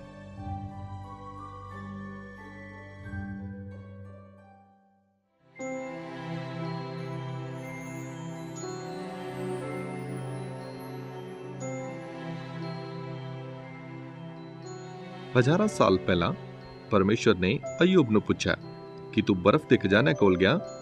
ਹੁਣ ਉਸ ਸਮੇਂ ਰਹਿੰਦੇ ਹੋਏ ਕਿਸੇ ਵੀ ਮਨੁੱਖ ਨੇ ਪੂਰੀ ਤਰ੍ਹਾਂ ਬਰਫ਼ ਦੇ ਖਜ਼ਾਨੇ ਨੂੰ ਨਹੀਂ ਜਾਣਿਆ ਹੋ ਸਕਦਾ ਹੈ, ਪਰ ਦੂਰਬੀਨ ਦੇ ਆਗਮਨ ਨਾਲ ਇਹ ਵਿਸਤ੍ਰਿਤ ਕੁਦਰਤੀ ਪਦਾਰਥ ਹੁਣ ਪੂਰੀ ਤਰ੍ਹਾਂ ਪ੍ਰਸ਼ੰਸਾ ਕੀਤਾ ਜਾ ਸਕਦਾ ਹੈ। ਇਹ ਅਸਲ ਵਿੱਚ ਬਰਫੀਲੇ ਬਿਲੌਰ ਹਨ, ਜੋ ਕਿ ਧਰਤੀ ਤੇ ਜਿਉਂ ਦੇ ਤਿਉਂ ਪਹੁੰਚਦੇ ਹਨ। ਬਰਫੀਲੇ ਬਿਲੌਰ ਬੱਦਲਾਂ ਵਿੱਚ ਆਕਾਰ ਲੈਂਦੇ ਹਨ, ਜਿੱਥੇ ਭਾਫ਼ ਬਣਿਆ ਪਾਣੀ ਤਰਲ ਬਣਦਾ ਅਤੇ ਬਰਫ਼ ਦੇ ਬਿਲੌਰਾਂ ਵਿੱਚ ਬਦਲਦਾ ਹੈ। ਜਿਵੇਂ ਜਿਵੇਂ ਬਿਲੌਰ ਵੱਧਦਾ ਹੈ, ਇਹ ਵਿਲੱਖਣ ਨਮੂਨੇ ਉੱਭਰਦੇ ਹਨ। ਗੁੰਝਲਦਾਰ, ਸੁਡੌਲ ਅਤੇ ਸੁੰਦਰ। ਉਹ ਵੇਖਣ ਲਈ ਸਾਹ ਕੱਢ ਲੈਣ ਵਾਲੇ ਹਨ। ਤੁਲਨਾ ਵਿੱਚ ਮਨੁੱਖ ਦੀ ਬਣਾਈ ਬਰਫ਼ ਵਿੱਚ ਬਰਫੀਲੇ ਬਿਲੌਰਾਂ ਵਿੱਚ ਪਾਇਆ ਜਾਂਦਾ ਵਿਸਤ੍ਰਿਤ ਢਾਂਚਾ ਨਹੀਂ ਹੈ। ਬਰਫੀਲੇ ਬਿਲੌਰ ਅਦਭੁਤ ਪਾਣੀ ਦੇ ਅਣੂਆਂ ਤੋਂ ਬਣਾਏ ਜਾਂਦੇ ਹਨ। ਹਰੇਕ ਆਕਸੀਜਨ ਪਰਮਾਣੂ ਦਾ ਇੱਕ ਥੋੜਾ ਜਿਹਾ ਨੈਗੇਟਿਵ ਚਾਰਜ ਹੁੰਦਾ ਹੈ ਅਤੇ ਇਹ ਦੋ ਹਾਈਡਰੋਜਨ ਪਰਮਾਣੂ ਤੇ ਟਿਕਿਆ ਹੁੰਦਾ ਹੈ, ਜਿਨ੍ਹਾਂ ਦਾ ਇੱਕ ਥੋੜਾ ਪੋਜ਼ਿਟਿਵ ਚਾਰਜ ਹੁੰਦਾ ਹੈ ਅਤੇ ਉਹਨਾਂ ਨੂੰ 104/1/2 ਡਿਗਰੀ ਤੇ ਅਲੱਗ ਰੱਖਦਾ ਹੈ। ਜਦੋਂ ਤੁਸੀਂ ਜੰਮ ਜਾਣ ਦੀ ਹੱਦ ਤੱਕ ਪਹੁੰਚਦੇ, ਅਚਾਨਕ ਉਹ ਇੱਕ ਹੱਦ ਤੱਕ ਪਹੁੰਚਦੇ ਜਿੱਥੇ ਪਲੱਸ ਅਤੇ ਮਾਈਨਸ ਚਾਰਜ ਦਾ ਬਿਜਲਈ ਆਕਰਸ਼ਣ ਉਹਨਾਂ ਦੋਹਾਂ ਨੂੰ ਇਕੱਠਾ ਖਿੱਚ ਸਕਦਾ ਹੈ। ਉਹ ਹੀ ਊਰਜਾ ਦਾ ਸਰੋਤ ਹੈ ਅਤੇ ਤਦ ਉਹ ਆਕਾਰ ਪਰਮੇਸ਼ਵਰ ਨੇ ਪਾਣੀ ਦੇ ਅਣੂਆਂ ਨੂੰ ਦਿੱਤਾ ਹੈ। ਉਹ ਇਸ ਸੋਹਣੇ ਬਿਲੌਰ ਨੂੰ ਆਕਾਰ ਦੇਣ ਲਈ ਇਕੱਠੇ ਹੁੰਦੇ ਹਨ। ਹਰੇਕ ਇੱਕ ਅਨੋਖਾ, ਹਰੇਕ ਪਰਮੇਸ਼ਵਰ ਦੀ ਕਿਰਿਆ ਦਾ ਇੱਕ ਪ੍ਰਗਟਾਵਾ। ਹਰ ਦਿਨ ਪਰਮੇਸ਼ਵਰ ਦਾ ਖਰਬਾ ਪਾਰਦਰਸ਼ੀ ਖਜ਼ਾਨਾ ਸਾਡੀ ਖੋਜ ਅਤੇ ਆਨੰਦ ਲਈ ਧਰਤੀ ਤੇ ਡਿੱਗਦਾ ਹੈ, ਅਤੇ ਫਿਰ ਵੀ ਦੋ ਇੱਕ ਸਮਾਨ ਨਹੀਂ ਹਨ। ਮੈਂ ਵਿਸ਼ਵਾਸ ਕਰਦਾ ਹਾਂ ਪਰਮੇਸ਼ਰ ਨੇ ਇਸ 6 ਪੁੱਜੀ ਸ਼ਕਲ ਨੂੰ ਵਿਅਕਤੀਗਤ ਪਾਣੀ ਦੇ ਅਣੂਆਂ ਵਿੱਚ ਆਕਾਰ ਦਿੱਤਾ ਹੈ, ਕਿਉਂਕਿ ਇਸ ਢੰਗ ਨਾਲ ਉਹਨਾਂ ਇੱਕ ਦੂਏ ਵਿੱਚ ਢੁਕਵਾਂ ਬੈਠਣਾ ਹੈ। ਉਹ ਇੱਕ 6 ਪੁੱਜੀ ਸ਼ਕਲ ਨੂੰ ਆਕਾਰ ਦਿੰਦੇ ਜਦੋਂ ਅਣੂਆਂ ਵਿੱਚ ਜੁੜਦੇ ਅਤੇ ਬਾਹਰੀ ਵੱਧਦੇ ਹਨ। ਹਰੇਕ ਵਿਅਕਤੀ ਬਰਫੀਲਾ ਬਿਲੌਰ ਯਥਾਰਥ ਲੱਖਾਂ ਪਾਣੀ ਦੇ ਅਣੂਆਂ ਨਾਲ ਬਣਿਆ ਹੁੰਦਾ ਹੈ, ਅਤੇ ਭਾਵੇਂ ਕਿ ਉਹ ਜਦੋਂ ਬਾਹਰੀ ਵੱਧਦੇ ਇੱਕ ਖਾਸ ਢੰਗ ਵਿੱਚ ਇਕੱਠੇ ਜੁੜਦੇ ਹਨ, ਬਰਫੀਲੇ ਬਿਲੌਰ ਪਿੰਨ ਤਾਪਮਾਨ ਦੇ ਬਦਲਾਂ ਰਾਹੀਂ ਹੇਠਾਂ ਡਿੱਗਣ ਤੇ ਉਹ ਪਿੰਨ ਆਕਾਰ ਲੈਣਾ ਆਰੰਭ ਹੋ ਜਾਂਦੇ ਹਨ। ਇਸ ਲਈ ਹਰੇਕ ਬਰਫੀਲਾ ਬਿਲੌਰ ਦੂਜੇ ਕਿਸੇ ਵੀ ਨਾਲੋਂ ਥੋੜਾ ਜਿਹਾ ਪਿੰਨ ਹੋਣ ਲਈ ਜਾ ਰਿਹਾ ਹੈ। ਹਰੇਕ ਬਿਲੌਰ ਇੱਕ 6 ਪੁੱਜੀ ਸ਼ਕਲ ਦੇ ਢੰਗ ਵਿੱਚ ਬਣਿਆ ਹੁੰਦਾ ਹੈ ਅਤੇ ਬਣਾਵਟ ਦੀ ਇੱਕ ਅਦਭੁਤ ਸੁਡੋਲਤਾ ਦਾ ਪ੍ਰਦਰਸ਼ਨ ਕਰਦਾ ਹੈ। ਸੱਚਮੁੱਚ ਇੱਥੇ ਬਰਫ਼ ਦਾ ਇੱਕ ਖਜ਼ਾਨਾ ਹੈ, ਠੀਕ ਉਵੇਂ ਜਿਵੇਂ ਕਿ ਪਰਮੇਸ਼ਰ ਨੇ 4000 ਸਾਲ ਪਹਿਲਾਂ ਘੋਸ਼ਿਤ ਕੀਤਾ। ਇੱਥੇ ਬਰਫੀਲੇ ਬਿਲੌਰਾਂ ਬਾਰੇ ਦੋ ਗੱਲਾਂ ਹਨ ਜੋ ਕਿ ਮੈਨੂੰ ਸੱਚਮੁੱਚ ਉਤਸ਼ਾਹਿਤ ਕਰਦੀਆਂ ਹਨ। ਇੱਕ ਯਥਾਰਥ ਸੁੰਦਰਤਾ ਹੈ, ਤੁਸੀਂ ਉਹਨਾਂ ਨੂੰ ਵੇਖਦੇ ਅਤੇ ਤੁਸੀਂ ਇਹਨਾਂ ਸਮਤਲ ਮੂੰਹਾਂ ਨਾਲ ਇਹਨਾਂ ਢੰਗਾਂ ਨੂੰ ਵੇਖਦੇ ਅਤੇ ਉਸ ਢਾਂਚੇ ਨੂੰ ਜੋ ਉੱਥੇ ਹੈ। ਇੱਥੇ 100 ਪਿੰਨ ਮੁੱਢਲੇ ਕਿਸਮ ਦੇ ਬਰਫੀਲੇ ਬਿਲੌਰ ਹਨ ਅਤੇ ਇਹਨਾਂ ਦੀ ਸੁੰਦਰਤਾ ਕਿਹੜੀ ਹੈ ਅਤੇ ਉਹ ਪਰਮੇਸ਼ਰ ਬਾਰੇ ਮੈਨੂੰ ਕੁਝ ਦੱਸਦਾ ਹੈ। ਇਹ ਮੈਨੂੰ ਦੱਸਦਾ ਹੈ ਕਿ ਪਰਮੇਸ਼ਰ ਸੁੰਦਰਤਾ ਪਸੰਦ ਕਰਦਾ ਹੈ ਅਤੇ ਉਹ ਮੈਨੂੰ ਪਿਆਰ ਕਰਦਾ ਹੈ, ਕਿਉਂ ਜੋ ਉਹ ਇਹ ਸੁੰਦਰਤਾ ਵੇਖਣ ਲਈ ਪ੍ਰਦਾਨ ਕਰਦਾ ਹੈ। ਇਸ ਲਈ ਇਹ ਮੇਰੇ ਨਾਲ ਗੂੰਜਦਾ ਹੈ। ਦੂਜਾ ਉਹ ਢੰਗ ਹੈ ਜਿਸ ਵਿੱਚ ਇਹ ਬਰਫੀਲੇ ਬਿਲੌਰ ਕ੍ਰਮ ਵਿੱਚ ਹੁੰਦੇ ਹਨ। ਉਹ ਢੰਗ ਜਿਸ ਵਿੱਚ ਵਿਅਕਤੀਗਤ ਅਣੂ ਇੱਕ ਦੂਜੇ ਨਾਲ ਜੁੜਦੇ ਹਨ। ਉਹ ਇੱਕ ਖਾਸ ਨਿਰੰਤਰ ਢੰਗ ਦਾ ਵਾਰ-ਵਾਰ ਹੋਣਾ ਮੈਨੂੰ ਇਹ ਦੱਸਦਾ ਹੈ ਕਿ ਪਰਮੇਸ਼ਰ ਨੇ ਇਸ ਨੂੰ ਤਿਆਰ ਕੀਤਾ ਹੈ। ਇੱਥੇ ਇੱਕ ਆਤਮਿਕ ਲਾਗੂਕਰਨ ਵੀ ਹੈ। ਜਿਵੇਂ ਕਿ ਹਰੇਕ ਬਰਫੀਲਾ ਬਿਲੌਰ ਪਿੰਨ ਨਮੂਨੇ ਵਿੱਚ ਰੱਖਿਆ ਗਿਆ ਹੈ, ਇਸੇ ਤਰ੍ਹਾਂ ਹਰੇਕ ਮਨੁੱਖ, ਹਰੇਕ ਜਾਨ ਅਨੋਖੀ ਅਤੇ ਸਾਡੇ ਪ੍ਰਭੂ ਲਈ ਖਾਸ ਸਬੰਧ ਰੱਖਦੀ ਹੈ। ਜਿਵੇਂ ਕਿ ਪਰਮੇਸ਼ਰ ਦਾ ਕਿਰਿਆਸ਼ੀਲ ਹੱਥ ਬਰਫੀਲੇ ਬਿਲੌਰਾਂ ਨੂੰ ਪਿਆਰੀ ਦੇਖਰੇਖ ਨਾਲ ਆਕਾਰ ਦਿੰਦਾ, ਇਸੇ ਤਰ੍ਹਾਂ ਹੀ ਉਹ ਹਰੇਕ ਵਿਅਕਤੀ ਨੂੰ ਉਸ ਦੀ ਮਹਿਮਾ ਲਈ ਆਕਾਰ ਦੇਣ ਦਾ ਇਰਾਦਾ ਰੱਖਦਾ ਹੈ। ਬਾਕੀ ਦੀ ਸ੍ਰਿਸ਼ਟੀ ਦੀ ਤੁਲਨਾ ਵਿੱਚ ਬਰਫੀਲੇ ਬਿਲੌਰ ਸਧਾਰਨ ਹਨ, ਫਿਰ ਵੀ ਮਹਾਨ ਨਿਰਮਾਤਾ ਧਿਆਨ ਖਿੱਚਦਾ ਹੈ। ਇੱਥੋਂ ਤੱਕ ਕਿ ਅਣਗਿਣਤ ਬਰਫੀਲੇ ਬਿਲੌਰ ਜਿਨ੍ਹਾਂ ਨੂੰ ਉਹ ਹਰ ਦਿਨ ਆਕਾਰ ਦਿੰਦਾ, ਉਸ ਦੀ ਦੇਖਰੇਖ ਦਾ ਇੱਕ ਅਚੂਕ ਚਿੰਨ੍ਹ ਹੈ। ਪਰਮੇਸ਼ਰ ਨੇ ਸਿਰਫ ਬਰਫੀਲੇ ਬਿਲੌਰਾਂ ਵਿੱਚ ਹੀ ਨਿਰਮਾਣ ਨਹੀਂ ਕੀਤਾ, ਪਰ ਦੂਜੇ ਸਾਰੇ ਕਿਸਮ ਦੇ ਅਣੂਆਂ ਵਿੱਚ, ਸਾਰੀ ਕਿਸਮ ਦੀ ਪ੍ਰਣਾਲੀ ਵਿੱਚ, ਸਬੰਧਾਂ ਅਤੇ ਪ੍ਰਕਿਰਿਆ ਵਿੱਚ ਵੀ, ਜਿਨ੍ਹਾਂ ਦੀ ਅਸੀਂ ਅੱਜ ਕਲਪਨਾ ਕਰਨਾ ਵੀ ਆਰੰਭ ਨਹੀਂ ਕਰ ਸਕਦੇ। ਉਹ ਕਾਰਨਾਂ ਵਿੱਚੋਂ ਇੱਕ ਹੈ ਕਿ ਕਿਉਂ ਮੈਂ ਵਿਗਿਆਨੀ ਹਾਂ।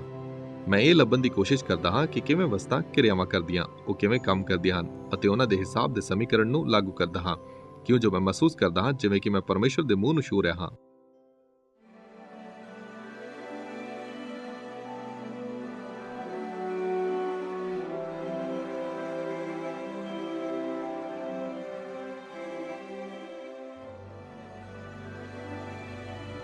ਜੇਕਰ ਸਧਾਰਨ ਪਾਣੀ ਦਾ ਅਣੂ ਜੋ ਬਰਫੀਲੇ ਬਿਲੌਰਾਂ ਨੂੰ ਆਕਾਰ ਦਿੰਦਾ ਸ਼ਾਨਦਾਰ ਬਨਾਵਟ ਦਾ ਪ੍ਰਦਰਸ਼ਨ ਕਰਦਾ ਹੈ, DNA ਵਰਗੇ ਵਿਸ਼ਾਲ ਗੁੰਝਲਦਾਰ ਅਣੂਆਂ ਪਿੱਛੇ ਤਿਆਰ ਪ੍ਰਵੀਨਤਾ ਤੇ ਗੌਰ ਕਰੋ।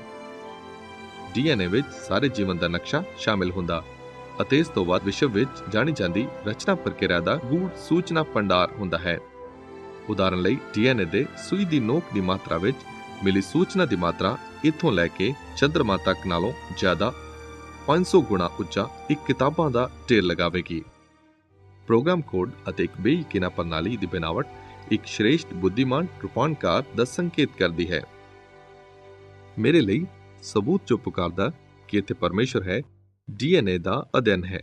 DNA ਇੱਕ ਬਹੁਤ ਸ਼ਕਤੀਸ਼ਾਲੀ, ਬਹੁਤ ਜ਼ਿਆਦਾ ਸੂਚਨਾ ਨਾਲ ਭਰੀ ਗੋਦਾਮ ਦੀ ਪ੍ਰਣਾਲੀ ਹੈ। ਅਸਲ ਵਿੱਚ DNA ਜੋ ਸਾਡੇ ਜੀਵਨ ਨੂੰ ਬਣਾਉਂਦਾ, ਅਸਲ ਵਿੱਚ ਸੂਚਨਾਵਾਂ ਦੀਆਂ ਕਿਤਾਬਾਂ ਹਨ ਜੋ ਕਿ ਇੱਕ ਭਾਸ਼ਾ ਪ੍ਰਣਾਲੀ ਦੁਆਰਾ ਪੜ੍ਹੀਆਂ ਜਾਂਦੀਆਂ ਹਨ। ਇਹ ਪੂਰੀ ਤਰ੍ਹਾਂ ਪ੍ਰਤੱਖ ਹੈ ਅਤੇ ਵਿਗਿਆਨੀ ਅੱਜ ਜਾਣਦੇ ਹਨ ਕਿ ਭਾਸ਼ਾ ਦੀ ਇੱਕ ਨਿਯਮਾਵਲੀ ਹੈ ਜੋ ਸਿਰਫ ਇੱਕ ਬੁੱਧੀਮਾਨ ਪ੍ਰਾਣੀ ਤੋਂ ਆਉਂਦੀ ਹੈ ਅਤੇ ਸੂਚਨਾਵਾਂ ਸਿਰਫ ਸੂਚਨਾਵਾਂ ਤੋਂ ਆਉਂਦੀਆਂ ਹਨ। ਕੋਈ ਵੀ ਇਹ ਨਹੀਂ ਆਖਦਾ ਜਾਪਦਾ ਕਿ ਪਦਾਰਥ ਖੁਦ ਆਪਣੇ ਆਪ ਇੱਕ ਨਿਯਮਾਵਲੀ ਨੂੰ ਦਿੰਦਾ ਹੈ ਅਤੇ ਜਦੋਂ ਤੁਸੀਂ DNA ਨੂੰ ਵੇਖਦੇ ਹੋ, ਇਹ ਅਸਲ ਵਿੱਚ ਪੁਕਾਰਦਾ ਹੈ, ਆਦਿ ਵਿੱਚ ਪਰਮੇਸ਼ਰ ਨੇ ਵਿਸ਼ਵ ਨੂੰ ਬਣਾਇਆ।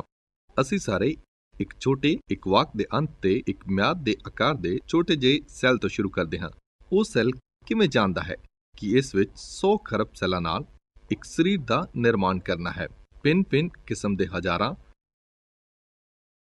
ਅਤੇ ਉਹਨਾਂ ਵਿੱਚੋਂ ਹਰੇਕ ਗੁੰਝਲਦਾਰ ਹੈ। ਸੂਖਮ ਰਸਾਇਣਿਕ ਕਾਰਜ ਪ੍ਰਣਾਲੀ ਸਾਡੀ ਜਾਣਨ ਲਈ ਸਮਝ ਤੋਂ ਪਰੇ ਹੈ ਕਿ ਕਿਵੇਂ ਇਹ ਕੰਮ ਕਰਦੀ ਹੈ ਅਤੇ ਸਿੱਖਿਆ ਦੀ ਨਿਯਮਾਵਲੀ ਦਰਜ ਨਿਰਮਾਤਾ ਦੀ ਨਿਯਮਾਵਲੀ ਹੈ ਕਿ ਇਸ 100 ਖਰਬ ਸੈੱਲਾਂ ਨਾਲ ਇਸ ਬੇਯਕੀਨੇ ਸਰੀਰ ਦੇ ਹਰੇਕ ਹਿੱਸੇ ਨੂੰ ਬਣਾਉਣ ਅਤੇ ਪ੍ਰਬੰਧ ਕਰਨਾ ਹੈ। ਇਸ ਤੋਂ ਇਲਾਵਾ DNA ਇੱਕ ਤਿਹਰਾ ਅਣੂ ਹੈ ਜੋ ਆਪਣੇ ਆਪ ਪ੍ਰਤੀਰੂਪ ਲੈਂਦਾ ਹੈ। ਹਰੇਕ ਅਣੂ ਇੱਕ ਸਮਰੂਪ ਨਕਲ ਨੂੰ ਤੇਜ਼ੀ ਅਤੇ ਕੁਸ਼ਲਤਾ ਨਾਲ ਬਣਾਉਣ ਦੇ ਯੋਗ ਹੈ। ਪ੍ਰਭੂ ਨੇ ਇੱਥੋਂ ਤੱਕ ਕਿ ਡੀਐਨਏ ਨੂੰ ਪ੍ਰਤੀਰੂਪ ਗਲਤੀਆਂ ਨੂੰ ਪਤਾ ਕਰਨ ਅਤੇ ਸੁਧਾਰਨ ਲਈ ਕਾਰਜਕ੍ਰਮ ਵਿੱਚ ਰੱਖਿਆ ਹੈ। ਇਹ ਵਿਲੱਖਣ ਯੋਗਤਾਵਾਂ ਮਨੁੱਖਾਂ ਦੇ ਢੰਗ ਤੋਂ ਕਿਤੇ ਅਗਾਂਹ ਹਨ। ਪਰਮੇਸ਼ਰ ਨੇ ਡੀਐਨਏ ਅਣੂ ਨੂੰ ਇਸ ਢੰਗ ਨਾਲ ਪੈਦਾ ਕੀਤਾ ਹੈ ਕਿ ਇਹ ਖੁਦ ਨੂੰ ਸੁਧਾਰਨ ਵਾਲਾ ਹੈ। ਇੱਥੇ ਖਾਸ ਪ੍ਰੋਟੀਨ ਹਨ ਜਿਨ੍ਹਾਂ ਨੂੰ ਐਂਜ਼ਾਈਮਸ ਕਿਹਾ ਜਾਂਦਾ ਹੈ, ਜੋ ਡੀਐਨਏ ਅਣੂਆਂ ਨੂੰ ਵੇਖਦੇ ਅਤੇ 1 ਮਿੰਟ ਸਕਿੰਟਾਂ ਦੇ ਆਧਾਰ ਤੇ ਮੁਰੰਮਤ ਨੂੰ ਕਰਦੇ ਉੱਪਰ ਥੱਲੇ ਨੂੰ ਜਾਂਦੇ ਹਨ। ਪਰਮੇਸ਼ਰ ਨੇ ਡੀਐਨਏ ਨਿਯਮਾਵਲੀ ਨਾਲ ਸਾਨੂੰ ਪੈਦਾ ਕੀਤਾ ਹੈ, ਜਿਸ ਕੋਲ ਅਸਲ ਵਿੱਚ ਸੰਪਾਦਕੀ ਕਿਸਮ ਦੇ ਐਂਜ਼ਾਈਮਸ ਹਨ। ਠੀਕ ਉਵੇਂ ਹੀ ਜਿਵੇਂ ਕਿ ਇੱਕ ਸੰਪਾਦਕ ਇੱਕ ਅਖਬਾਰ ਜਾਂ ਇੱਕ ਕਿਤਾਬ ਨੂੰ ਗਲਤੀਆਂ ਲੱਭਣ ਲਈ ਪੜ੍ਹਦਾ ਹੈ, ਇਸ ਤਰ੍ਹਾਂ ਪਰਮੇਸ਼ਰ ਨੇ ਖਾਸ ਐਂਜ਼ਾਈਮਸ ਨੂੰ ਪੈਦਾ ਕੀਤਾ ਹੈ ਜੋ ਅਜਿਹੇ ਢੰਗਾਂ ਵਿੱਚ ਸਾਡੇ ਡੀਐਨਏ ਗਲਤੀਆਂ ਦੀ ਮੁਰੰਮਤ ਕਰਦੇ ਉੱਪਰ ਥੱਲੇ ਨੂੰ ਜਾਂਦੇ ਹਨ, ਜੋ ਬੇਯਕੀਨਾ ਪੇਚੀਦਾ ਹਨ। ਵਸਤਾਂ ਦੀ ਸ੍ਰਿਸ਼ਟੀ ਵਿੱਚ ਇੱਥੇ ਬਹੁਤ ਸਾਰੀਆਂ ਉਦਾਹਰਨਾਂ ਹਨ ਜੋ ਬਾਈਬਲ ਦੇ ਪਰਮੇਸ਼ਰ ਦਾ ਪ੍ਰਦਰਸ਼ਨ ਕਰਦੀਆਂ ਹਨ। ਉਹਨਾਂ ਵਿੱਚੋਂ ਇੱਕ ਸਾਡਾ ਡੀਐਨਏ ਹੈ। ਸਾਡੇ ਡੀਐਨਏ ਵਿੱਚ ਸੂਚਨਾਵਾਂ ਹਨ ਅਤੇ ਇੱਥੇ ਸੂਚਨਾ ਵਿਗਿਆਨ ਆਖਿਆ ਜਾਂਦਾ ਪੂਰਾ ਵਿਗਿਆਨ ਅਧਿਐਨ ਦਾ ਖੇਤਰ ਹੈ, ਜੋ ਅਧਿਐਨ ਕਰਦਾ ਹੈ ਕਿ ਕਿਵੇਂ ਸੂਚਨਾ ਆਰੰਭ ਹੁੰਦੀ ਅਤੇ ਕਿਵੇਂ ਇਹ ਸੰਚਾਰ ਕਰਦੀ ਹੈ। ਅਤੇ ਸੂਚਨਾ ਵਿਗਿਆਨ ਦੀ ਇੱਕ ਨਿਯਮ ਆਖਦਾ ਹੈ ਕਿ ਸੂਚਨਾ ਕਦੇ ਵੀ ਪਦਾਰਥ ਵਿੱਚ ਆਪਣੇ ਆਪ ਨਹੀਂ ਆਰੰਭ ਹੁੰਦੀਆਂ, ਕਦੇ ਵੀ ਅਚਨਚੇਤ ਨਹੀਂ ਆਉਂਦੀਆਂ ਹਨ। ਕਿਸੇ ਵੀ ਸਮੇਂ ਅਸੀਂ ਸੂਚਨਾਵਾਂ ਦੇ ਇਸ ਦੇ ਸਰੋਤ ਵੱਲ ਵਾਪਸ ਸੁਰਾਗ ਨੂੰ ਵੇਖਦੇ ਹਾਂ। ਇਹ ਸਦਾ ਇੱਕ ਮਨ ਵੱਲ ਵਾਪਸ ਆਉਂਦਾ ਹੈ। ਅਤੇ ਕਿਉਂ ਜੋ ਸਾਡੇ ਕੋਲ ਡੀਐਨਏ ਬੁੱਧੀਮਾਨੀ ਤੋਂ ਆਉਂਦਾ ਹੈ, ਇਹ ਕੁਝ ਅਜਿਹਾ ਨਹੀਂ ਜੋ ਸੰਭਾਵੀ ਤਬਦੀਲੀ ਅਤੇ ਕੁਦਰਤੀ ਚੋਣ ਦੇ ਲੱਖਾਂ ਸਾਲਾਂ ਰਹੀ ਆਇਆ ਹੈ। ਇਸ ਤਰ੍ਹਾਂ ਨਹੀਂ ਹੁੰਦਾ ਹੈ। ਫਿਰ ਵੀ ਡੀਐਨਏ ਅਣੂ ਸੈੱਲਾਂ ਦੀ ਤੁਲਨਾ ਵਿੱਚ ਸਧਾਰਨ ਹੈ। ਸਾਰਾ ਜੀਵਨ ਸੈੱਲਾਂ ਤੋਂ ਬਣਿਆ ਹੈ ਅਤੇ ਹਰ ਇੱਕ ਸੈੱਲ ਇੱਕ ਲਘੂ ਰੂਪ ਦੇ ਸ਼ਹਿਰ ਵਜੋਂ ਕੰਮ ਕਰਦਾ ਹੈ। ਜਦੋਂ ਅਸੀਂ ਗੌਰ ਕਰਦੇ ਕਿ ਮਨੁੱਖੀ ਦੇ ਇੱਕ ਇਕਾਈ ਵਜੋਂ ਕੰਮ ਕਰਦੇ ਖਰਬਾਂ ਸੈੱਲਾਂ ਨਾਲ ਬਣੀ ਹੈ, ਸਾਨੂੰ ਸਾਡੇ ਸਿਰਜਣਹਾਰ ਦੀ ਗੂੜ ਦੇਖਰੇਖ ਅਤੇ ਸਿੱਧ ਬੁੱਧੀ ਦੇ ਹਲੀਮ ਡਰ ਵਿੱਚ ਹੋਣਾ ਚਾਹੀਦਾ ਹੈ।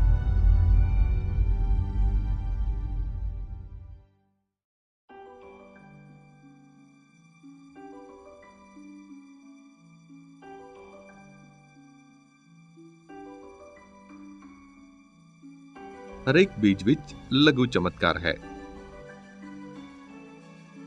ਪਰਮੇਸ਼ਰ ਨੇ ਨਿੱਕੇ ਜਿਹੇ ਸਕੋਆ ਦੇ ਬੀਜ ਨੂੰ ਧਰਤੀ ਤੇ ਵੱਡਾ ਰੁੱਖ ਹੋਣ ਲਈ ਕਾਰਜ ਪ੍ਰਣਾਲੀ ਦਿੱਤੀ ਹੈ, ਲਗਭਗ 100 ਮੀਟਰ ਲੰਮਾ ਅਤੇ ਕਈ ਕਿਲੋ ਦਾ ਭਾਰੀ ਹੋਣ ਲਈ। ਪਰਮੇਸ਼ਰ ਨੇ ਨਿੱਕੇ ਜਿਹੇ ਸੇਬ ਦੇ ਬੀਜ ਨੂੰ ਆਉਣ ਵਾਲੇ ਸਾਲਾਂ ਲਈ ਬਹੁਤ ਸਾਰੇ ਸਵਾਦਲੇ ਫਲਾਂ ਨੂੰ ਪੈਦਾ ਕਰਨ ਲਈ ਤਿਆਰ ਕੀਤਾ ਹੈ। ਅਤੇ ਪਰਮੇਸ਼ਰ ਨੇ ਬੀਜਾਂ ਦੀ ਵੱਡੀ ਗਿਣਤੀ ਨੂੰ ਭਰਪੂਰੀ ਵਿੱਚ ਦਰਸ਼ਨੀ ਕਲੀਆਂ ਨੂੰ ਪੈਦਾ ਕਰਨ ਦੀ ਯੋਜਨਾ ਬਣਾਈ ਹੈ। ਭਿੰਨ-ਭਿੰਨ ਬੀਜਾਂ ਦੀਆਂ ਕਿਸਮਾਂ ਤੇ ਧਿਆਨ ਕਰੋ। ਜਿਵੇਂ ਕਿ ਉਤਪਤ ਵਿੱਚ ਵਰਣਨ ਹੈ, ਹਰ ਬੀਜ ਸਦਾ ਇਸ ਦੀ ਆਪਣੀ ਕਿਸਮ ਨੂੰ ਪੈਦਾ ਕਰਦਾ ਹੈ। ਅਤੇ ਠੀਕ ਉਵੇਂ ਜਿਵੇਂ ਕਿ ਪਰਮੇਸ਼ਰ ਨੇ ਚਾਹਿਆ, ਫਲ ਅਤੇ ਉਤਪਾਦਨ ਜੋ ਪੈਦਾ ਕਰਦਾ ਮਨੁੱਖ ਅਤੇ ਇਸ ਦੇ ਵਾਤਾਵਰਣ ਲਈ ਲੋੜੀਂਦਾ ਭੋਜਨ ਅਤੇ ਸਾਧਨਾਂ ਦੀ ਪੂਰਤੀ ਕਰਦੇ ਹਨ। ਉਤਪਤ ਦੇ ਪਹਿਲੇ ਅਧਿਆਇ ਵਿੱਚ ਪਰਮੇਸ਼ਰ ਨੇ ਆਖਿਆ, ਧਰਤੀ ਘਾਹ ਨਾਲੇ ਬੀਜ ਵਾਲਾ ਸਾਗ-ਪਾਤ ਅਤੇ ਫਲਦਾਰ ਬਿਰਛ ਉਗਾਵੇ, ਜਿਹੜੇ ਆਪੋ ਆਪਣੀ ਜਿਨਸ ਦੇ ਅਨੁਸਾਰ ਬੀਜ ਵਾਲਾ ਫਲ ਧਰਤੀ ਉੱਤੇ ਦੇਣ। ਅਤੇ ਉਵੇਂ ਹੀ ਹੋ ਗਿਆ। ਇਸ ਤਰ੍ਹਾਂ ਸਿਰਜਣਹਾਰ ਨੇ ਜੀਵਨ ਨੂੰ ਇਸ ਦੀ ਕਿਸਮ ਦਾ ਪੁਨਰ ਉਤਪਾਦਨ ਕਰਨ ਦੀ ਯੋਗਤਾ ਨਾਲ ਬਣਾਇਆ। ਪੌਦੇ ਬੀਜ ਨੂੰ ਉਤਪੰਨ ਕਰਦੇ ਹਨ।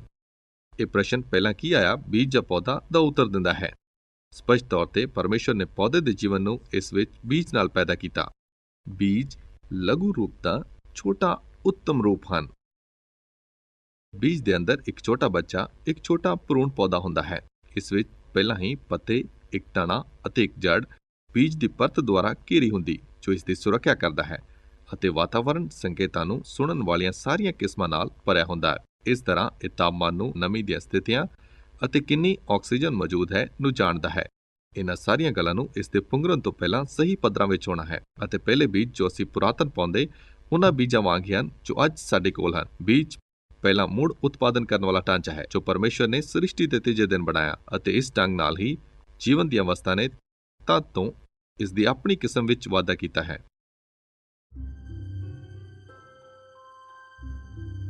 ਅੱਜ ਵਿਗਿਆਨੀਆਂ ਨੇ ਖੋਜ ਕੀਤੀ ਹੈ ਜੋ ਪਵਿੱਤਰ ਸ਼ਾਸਤਰ ਨੇ ਵਰਣਨ ਕੀਤਾ ਹੈ, ਬੀਜ ਦੇ ਅੰਦਰ ਹੀ ਖੁਦ ਜੀਵਨ ਹੁੰਦਾ ਹੈ।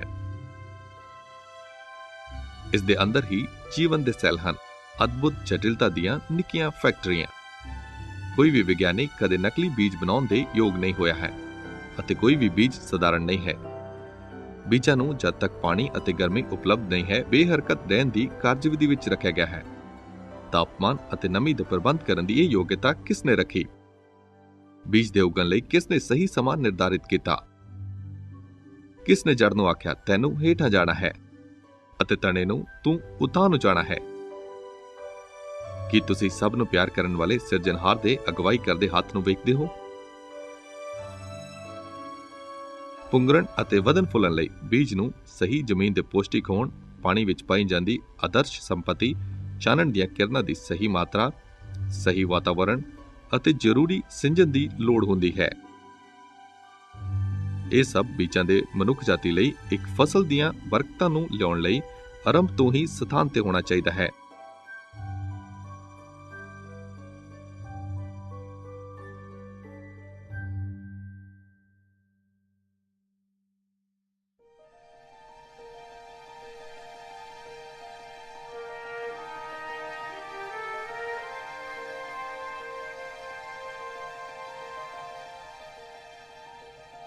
ਫੁੱਲਾਂ ਦੇ ਪੌਦਿਆਂ ਤੋਂ ਬਿਨਾਂ ਸੰਸਾਰ ਕਿੰਨਾ ਨੀਰਸ ਹੋਵੇਗਾ। ਬੇਯਕੀਨੇ ਬੀਜ ਤੋਂ ਸ਼ਾਨਦਾਰ ਕਲੀਆਂ, ਫੁੱਲ ਪਰਮੇਸ਼ਵਰ ਦੀ ਸ਼ਾਨੋ ਸ਼ੌਕਤ ਦਾ ਪ੍ਰਗਟਾਵਾ ਕਰਦੇ ਹਨ। ਪੂਰੇ ਵਿਸ਼ਵ ਵਿੱਚ ਭਿੰਨ-ਭਿੰਨ ਫੁੱਲਾਂ ਦੀਆਂ ਕਿਸਮਾਂ ਵੱਧ ਫੁੱਲ ਰਹੀਆਂ ਹਨ ਅਤੇ ਹਰੇਕ ਇਸ ਦੇ ਆਪਣੇ ਅਨੋਖੇ ਫੁੱਲ, ਫਲ ਅਤੇ ਖੁਸ਼ਬੂ ਨਾਲ ਹੈ। ਜਦੋਂ ਕਲੀ ਦਾ ਵਿਸਤਾਰ ਹੁੰਦਾ, ਇਸ ਦੀ ਖੁਸ਼ਬੂ ਹਵਾ ਨੂੰ ਭਰ ਦਿੰਦੀ ਹੈ। ਧਿਆਨ ਦੇਵੋ ਕਿ ਹਰੇਕ ਫੁੱਲ ਸਦਾ ਇਸ ਦੀ ਆਪਣੀ ਕਿਸਮ ਦੀ ਖੁਸ਼ਬੂ ਨੂੰ ਪੈਦਾ ਕਰਦੇ ਹਨ। ਇਸ ਤੋਂ ਵੀ ਵੱਧ ਅਦਭੁਤ ਪਰਮੇਸ਼ਵਰ ਉਹੀ ਖੰਡਾ, ਜ਼ਮੀਨ, ਚਾਨਣ ਅਤੇ ਜਲ, ਇਹਨਾਂ ਸਾਰੀਆਂ ਸ਼ਾਨਦਾਰ ਕਿਸਮਾਂ ਨੂੰ ਪੈਦਾ ਕਰਨ ਲਈ ਪ੍ਰਯੋਗ ਕਰਦਾ ਹੈ। ਵਿਲੱਖਣਤਾ ਨਾਲ ਕੁਝ ਫੁੱਲਾਂ ਨੂੰ ਇਹ ਜਾਣਨ ਲਈ ਤਿਆਰ ਕੀਤਾ ਗਿਆ ਕਿ ਸਮਾਂ ਕੀ ਹੈ। ਕੈਲੀਫੋਰਨੀਆ ਪੌਪਿਸ, ਮਾਰਨਿੰਗ ਗਲੋਰੀ ਅਤੇ ਡੇ ਲਿਲੀ 3 ਸੁੰਦਰ ਉਦਾਹਰਨਾਂ ਹਨ। ਸਮੇਂ ਨਾਲ ਖੁੱਲਣਾ ਅਤੇ ਬੰਦ ਹੋਣਾ, ਸੂਖਮਤਾ ਵਾਂਗ ਉਹ ਵਾਤਾਵਰਣ ਦਬਾਅ ਪ੍ਰਤੀ, ਦਿਨ ਦੀ ਲੰਬਾਈ, ਤਾਪਮਾਨ ਅਤੇ ਨਮੀ ਪ੍ਰਤੀ ਸੰਵੇਦਨਸ਼ੀਲ ਹਨ ਅਤੇ ਇਸ ਲਈ ਸਰੀਰਕ ਪ੍ਰਕਿਰਿਆ ਵਿੱਚ ਨਿਰਮਾਣ ਹੋਏ ਹਨ। ਪੌਦੇ ਦਾ ਹਰ ਇੱਕ ਪੱਤਾ ਵੀ ਅਜੂਬਾ ਹੈ। ਮਨੁੱਖ ਦੇ ਲੰਮਾ ਸਮਾਂ ਪਹਿਲਾਂ ਸੂਰਜ ਦੀ ਸ਼ਕਤੀ ਨੂੰ ਕਿਵੇਂ ਪ੍ਰਯੋਗ ਕਰਨ ਦੀ ਖੋਜ ਤੋਂ ਪਹਿਲਾਂ ਸਿਰਜਣਹਾਰ ਨੇ ਹਰ ਹਰੇ ਪੱਤੇ ਵਿੱਚ ਲਘੂ ਸੂਰਜ ਸੰਬੰਧੀ ਖੰਡ ਨੂੰ ਰੱਖਿਆ ਹੈ। ਜਿਵੇਂ ਜਿਵੇਂ ਪੱਤਾ ਵੱਧਦਾ, ਇਹ ਸੂਰਜ ਤੋਂ ਇਸ ਦੀ ਊਰਜਾ ਨੂੰ ਪ੍ਰਾਪਤ ਕਰਨ ਲਈ ਵਿਧੀਬੱਧ ਕੀਤਾ ਗਿਆ ਹੈ। ਇਹ ਊਰਜਾ ਇਸ ਦੀਆਂ ਰਸਾਇਣਿਕ ਫੈਕਟਰੀਆਂ ਨੂੰ ਸ਼ਕਤੀ ਦਿੰਦੀ ਹੈ, ਜਿਸ ਦੇ ਨਤੀਜੇ ਵਜੋਂ ਕਾਰਬਨ ਡਾਈਆਕਸਾਈਡ ਚੂਸ ਲਈ ਜਾਂਦੀ, ਆਕਸੀਜਨ ਛੱਡੀ ਜਾਂਦੀ ਅਤੇ ਹਾਈਡਰੋਜਨ ਸ਼ੂਗਰ ਬਣਾਉਣ ਲਈ ਪ੍ਰਯੋਗ ਕੀਤੀ ਜਾਂਦੀ ਹੈ। ਮਨੁੱਖ ਦੀ ਵਿਅਰਥ ਗੈਸ ਨੂੰ ਚੂਸਣ ਲਈ, ਪੱਤਿਆਂ ਨੂੰ ਤਿਆਰ ਕਰਨ ਅਤੇ ਆਕਸੀਜਨ ਨੂੰ ਦੇਣ ਜੋ ਹਰੇਕ ਪ੍ਰਾਣੀ ਨੂੰ ਜਿਉਂਦੇ ਰਹਿਣ ਲਈ ਲੋੜ ਹੈ, ਪਰਮੇਸ਼ਵਰ ਕਿੰਨਾ ਕੁਸ਼ਲ ਹੈ। ਪ੍ਰਕਾਸ਼ ਸੰਸਲੇਸ਼ਨ ਵੀ ਸਾਡੀ ਸਾਰੀ ਭੋਜਨ ਪੂਰਤੀ ਦਾ ਆਧਾਰ ਹੈ। ਧੰਨਵਾਦ ਨਾਲ ਪਰਮੇਸ਼ਵਰ ਦੀਆਂ ਛੋਟੀਆਂ ਹਰੀਆਂ ਅਣਗਿਣਤ ਮਸ਼ੀਨਾਂ ਇਹ ਕੰਮ ਹਰ ਦਿਨ ਕਰਦੀਆਂ ਹਨ। ਫੁੱਲਾਂ ਦੇ ਪੌਦੇ ਪਰਮੇਸ਼ਵਰ ਦੇ ਪ੍ਰਬੰਧ ਦੀ ਇੱਕ ਕਿਸ ਤਰ੍ਹਾਂ ਦੀ ਗਵਾਹੀ ਹਨ। ਭੋਜਨ ਅਤੇ ਦਵਾਈ ਅਤੇ ਭਿੰਨ-ਭਿੰਨ ਜੀਵਨ ਦੇ ਦੂਜੇ ਪਹਿਲੂ, ਜਿਵੇਂ ਕਿ ਅਸੀਂ ਇਸ ਨੂੰ ਜਾਣਦੇ ਹਾਂ, ਪ੍ਰਦਾਨ ਕਰਨ ਲਈ ਸਿਰਫ ਗੰਭੀਰ ਹੀ ਨਹੀਂ ਹਨ, ਪਰ ਅਸੀਂ ਫੁੱਲਾਂ ਦੇ ਪੌਦਿਆਂ ਤੋਂ ਬਿਨਾਂ ਸਧਾਰਨ ਹੋਂਦ ਵਿੱਚ ਹੋਣ ਦੇ ਯੋਗ ਨਹੀਂ ਹੋਵਾਂਗੇ। ਉਹਨਾਂ ਨੂੰ ਵੱਡੇ ਸਮੂਹਾਂ ਦੇ ਜਾਨਵਰ, ਜਿਨ੍ਹਾਂ ਨੂੰ ਆਰਚੋਪੌਡ ਕਿਹਾ ਜਾਂਦਾ ਹੈ, ਨਾਲ ਜੋੜਦਾ ਹੈ। ਆਰਚੋਪੌਡ ਦਾ ਇੱਕ ਸਮੂਹ ਕੀੜੇ ਹੋਣਗੇ। ਕੀੜਿਆਂ ਨੂੰ ਪੌਦਿਆਂ ਦੀ ਲੋੜ ਹੁੰਦੀ ਹੈ ਅਤੇ ਪੌਦਿਆਂ ਨੂੰ ਸੱਚਮੁੱਚ ਪਰਾਗ ਸਿੰਜਣ ਦੇ ਸਬੰਧ ਵਿੱਚ ਸਾਲ ਦਰ ਸਾਲ ਲਈ ਪੌਦਿਆਂ ਨੂੰ ਉਪਜਾਊ ਰੱਖਣ ਦੇ ਆਧਾਰ ਤੇ ਸਬੰਧ ਵਿੱਚ ਕੀੜਿਆਂ ਦੀ ਲੋੜ ਹੁੰਦੀ ਹੈ। ਉਤਪਤ 2 ਸਾਨੂੰ ਦੱਸਦੀ ਹੈ ਕਿ ਪਰਮੇਸ਼ਵਰ ਨੇ ਹਰੇ ਪੌਦਿਆਂ ਨੂੰ ਬਣਾਇਆ, ਵੇਖਣ ਵਿੱਚ ਸੋਹਣੇ ਅਤੇ ਭੋਜਨ ਲਈ ਚੰਗੇ। ਪੌਦੇ ਸੂਰਜ ਤੋਂ ਊਰਜਾ ਨੂੰ ਪ੍ਰਾਪਤ ਕਰਨ ਲਈ ਪ੍ਰਕਾਸ਼ ਸੰਸਲੇਸ਼ਨ ਦੀ ਅਦਭੁਤ ਪ੍ਰਕਿਰਿਆ ਦਾ ਪ੍ਰਯੋਗ ਕਰਦੇ ਹਨ। ਹਵਾ ਤੋਂ ਕਾਰਬਨ ਡਾਈਆਕਸਾਈਡ ਅਣੂਆਂ ਨੂੰ ਇਕੱਠਾ ਰੱਖਣ ਲਈ, ਜ਼ਮੀਨ ਤੋਂ ਪਾਣੀ ਦੇ ਅਣੂਆਂ ਨੂੰ ਲੈਣ, ਸ਼ੂਗਰ ਦੇ ਅਣੂ ਨੂੰ ਬਣਾਉਣ, ਦੂਜੇ ਸਾਰੇ ਭੋਜਨ ਸਮੂਹਾਂ ਲਈ ਮੁੱਢਲੇ ਨਿਰਮਾਣ ਦੇ ਵਿਭਾਗਾਂ ਨੂੰ। ਪੌਦਿਆਂ ਨੂੰ ਕਾਰਬਨ ਡਾਈਆਕਸਾਈਡ ਕਿੱਥੋਂ ਮਿਲਦੀ ਹੈ? ਅਸੀਂ ਇਸ ਨੂੰ ਬਾਹਰ ਕੱਢਦੇ ਹਾਂ। ਜਾਨਵਰ ਕਾਰਬਨ ਡਾਈਆਕਸਾਈਡ ਨੂੰ ਬਾਹਰ ਕੱਢਦੇ ਹਨ। ਪੌਦੇ ਉਸ ਕਾਰਬਨ ਡਾਈਆਕਸਾਈਡ ਨੂੰ ਚੂਸਦੇ ਹਨ। ਅਸੀਂ ਕਾਰਬਨ ਡਾਈਆਕਸਾਈਡ ਨੂੰ ਪੈਦਾ ਕਰਨ ਲਈ ਸ਼ੂਗਰ ਨੂੰ ਸਾੜਦੇ ਹਾਂ ਤਾਂ ਜੋ ਉਹ ਜ਼ਿਆਦਾ ਸ਼ੂਗਰ ਨੂੰ ਬਣਾਉਣ ਲਈ ਚੂਸ ਸਕਣ। ਤੁਸੀਂ ਇਸ ਵਿਚਾਰ ਨੂੰ ਪ੍ਰਾਪਤ ਕਰ ਸਕਦੇ ਕਿ ਇਹਨਾਂ ਸਾਰੇ ਹਿੱਸਿਆਂ ਨੂੰ ਇੱਕ ਸਮੇਂ ਹੀ ਇਕੱਠੇ ਜੁੜਨਾ ਹੈ। ਉਹ ਇੱਕ ਗੱਲ ਹੈ। ਜਦੋਂ ਅਸੀਂ ਸ੍ਰਿਸ਼ਟੀ ਦੇ ਲੇਖੇ ਤੇ ਝਾਤੀ ਮਾਰਦੇ ਹਾਂ, ਪਰਮੇਸ਼ਵਰ ਨੇ ਕਿਵੇਂ ਪੌਦਿਆਂ, ਜਾਨਵਰਾਂ, ਲੋਕਾਂ, ਵਿਸ਼ਵ ਦੇ ਸਾਰੇ ਸਰੀਰਕ ਖੰਡਾਂ ਨੂੰ ਉਸ ਦੀ ਮਹਿਮਾ ਪ੍ਰਗਟ ਕਰਨ ਲਈ ਇੱਕ ਸੂਖਮ ਢੰਗ ਵਿੱਚ ਇਕੱਠੇ ਟਿਕਵੇਂ ਹੋਣ ਲਈ ਬਣਾਇਆ ਹੈ। ਭੋਜਨ, ਆਕਸੀਜਨ, ਦਵਾਈ, ਬਾਲਣ, ਕੱਚੀ ਸਮੱਗਰੀ, ਯਕੀਨਨ ਯਹੋਵਾ ਨੇ ਸਾਰੇ ਲਾਭ ਲਈ ਪੌਦਿਆਂ ਨੂੰ ਤਿਆਰ ਕੀਤਾ ਹੈ। ਫੁੱਲਾਂ ਤੋਂ ਪੌਦਿਆਂ ਦੀ ਤਨੀ ਭਿੰਨਤਾ ਅਤੇ ਬਹੁਤ ਸਾਰੇ ਮਕਸਦਾਂ ਦਾ ਉਹਨਾਂ ਦਾ ਪੂਰਾ ਕਰਨਾ ਸਭ ਇੱਕ ਬੁੱਧੀਮਾਨ ਅਤੇ ਦਿਆਲੂ ਸਿਰਜਣਹਾਰ ਵੱਲ ਸੰਕੇਤ ਕਰਦਾ ਹੈ। ਭਾਵੇਂ ਕਿ ਖਿੜਨ ਵਿੱਚ ਸ਼ਾਨਦਾਰ ਫੁੱਲ ਦੀ ਮਹਿਮਾ ਛੇਤੀ ਹੀ ਮੁਰਝਾ ਜਾਂਦੀ ਹੈ, ਪਵਿੱਤਰ ਸ਼ਾਸਤਰ ਮਨੁੱਖ ਦੇ ਜੀਵਨ ਨੂੰ ਇੱਕ ਫੁੱਲ ਵਾਂਗ ਵੇਖਦੀ ਹੈ। ਛੇਤੀ ਹੀ ਬੀਤ ਜਾਂਦਾ ਹੈ। ਇਸ ਲਈ ਸਾਡੇ ਵਿੱਚੋਂ ਹਰੇਕ ਲਈ ਅੱਜ ਸਦੀਪਕ ਜੀਵਨ ਨੂੰ ਲੱਭਣਾ ਕਿੰਨਾ ਮਹੱਤਵਪੂਰਨ ਹੈ।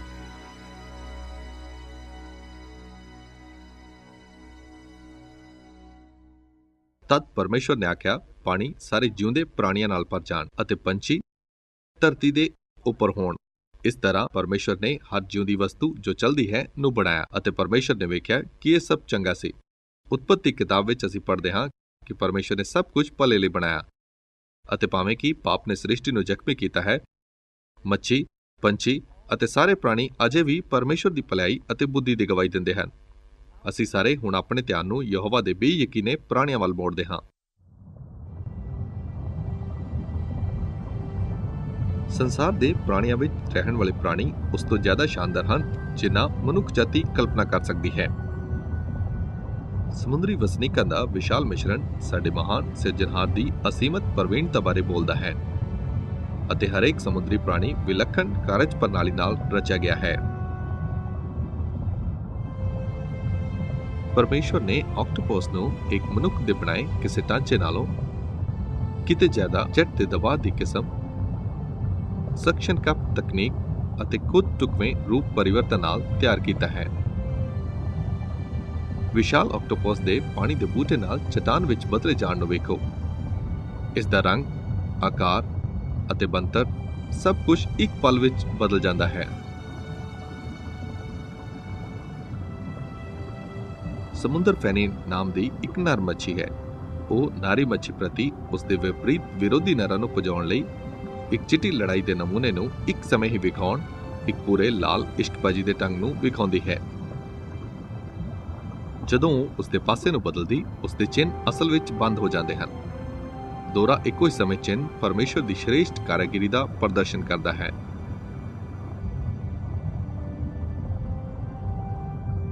ਪਾਣੀ ਦੇ ਹੇਠਾਂ ਇੱਕ ਤਰ੍ਹਾਂ ਦੇ ਜਾਨਵਰਾਂ ਦੇ ਰਿਸ਼ਤੇ ਯੋਜਨਾ ਬਣਾਉਣ ਦੀ ਸਿੱਧ ਦੂਰਦ੍ਰਿਸ਼ਟੀ ਨੂੰ ਪ੍ਰਗਟ ਕਰਦੇ ਹਨ। ਸਮੁੰਦਰੀ ਰੰਗ ਬਰੰਗੇ ਫੁੱਲਾਂ ਦੇ ਪੌਦੇ ਜ਼ਹਿਰੀਲੇ ਹੁੰਦੇ ਹਨ, ਫਿਰ ਵੀ ਪਰਮੇਸ਼ਵਰ ਨੇ ਕਈਆਂ ਮੱਛੀਆਂ ਨੂੰ ਉਹਨਾਂ ਦੇ ਵਾਤਾਵਰਣ ਵਿੱਚ ਸੁਰੱਖਿਅਤ ਸਹਿਵਾਸ ਕਰਨ ਦੀ ਯੋਗਤਾ ਦਿੱਤੀ ਹੈ। ਉਦਾਹਰਨ ਲਈ ਕਲਾਉਨ ਮੱਛੀ ਨੂੰ ਰੰਗ ਬਰੰਗੇ ਫੁੱਲਾਂ ਦੇ ਜ਼ਹਿਰ ਤੋਂ ਬਚਾਓ ਲਈ ਰਚਿਆ ਗਿਆ ਹੈ। ਇਹ ਵਿਰਸੇ ਤੋਂ ਨਹੀਂ ਲਿਆ ਜਾ ਸਕਦਾ, ਜਿਵੇਂ ਕਿ ਪੂਰਵ ਪੀੜ੍ਹੀਆਂ ਮਾਰੀਆਂ ਜਾਣੀਆਂ ਸਨ ਅਤੇ ਇੱਕ ਲਾਭਦਾਇਕ ਸੁਰੱਖਿਆ ਨੂੰ ਵਿਕਸਿਤ ਕਰਨ ਤੋਂ ਪਹਿਲਾਂ ਲੁਪਤ ਹੋ ਜਾਣੀਆਂ ਸਨ।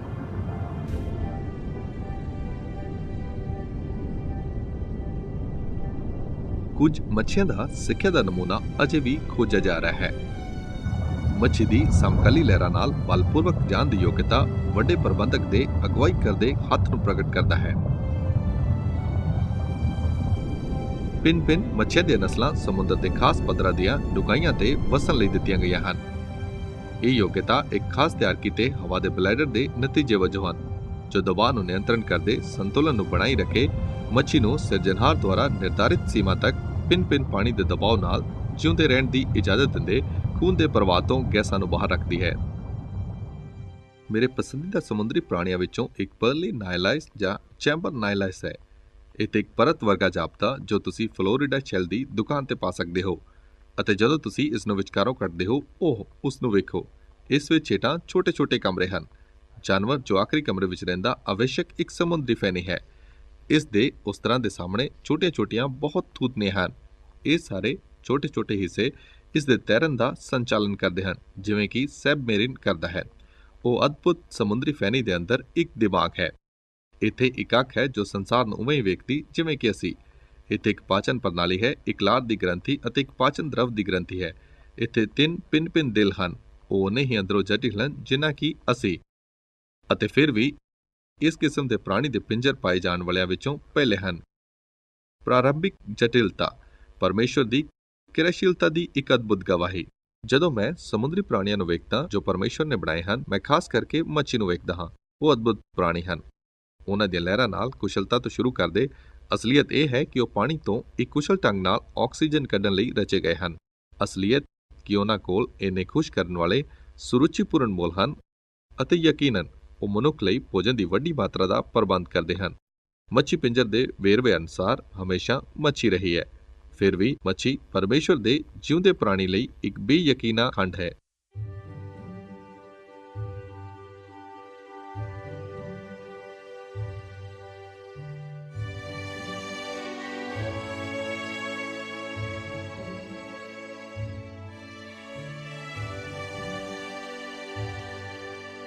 ਪ੍ਰਤੱਖ ਮਿਲਾਵਟ, ਭਿੰਨਤਾ ਅਤੇ ਸਮੁੰਦਰੀ ਪ੍ਰਾਣੀਆਂ ਦੀ ਸੁੰਦਰਤਾ ਪੁਕਾਰਦੀ ਹੈ। ਇੱਕ ਮਾਹਿਰ ਕਲਾਕਾਰ ਨੇ ਸਾਰੀਆਂ ਵਸਤੂਆਂ ਨੂੰ ਉਸ ਦੇ ਚੰਗੇ ਆਨੰਦ ਲਈ ਪੈਦਾ ਕੀਤਾ।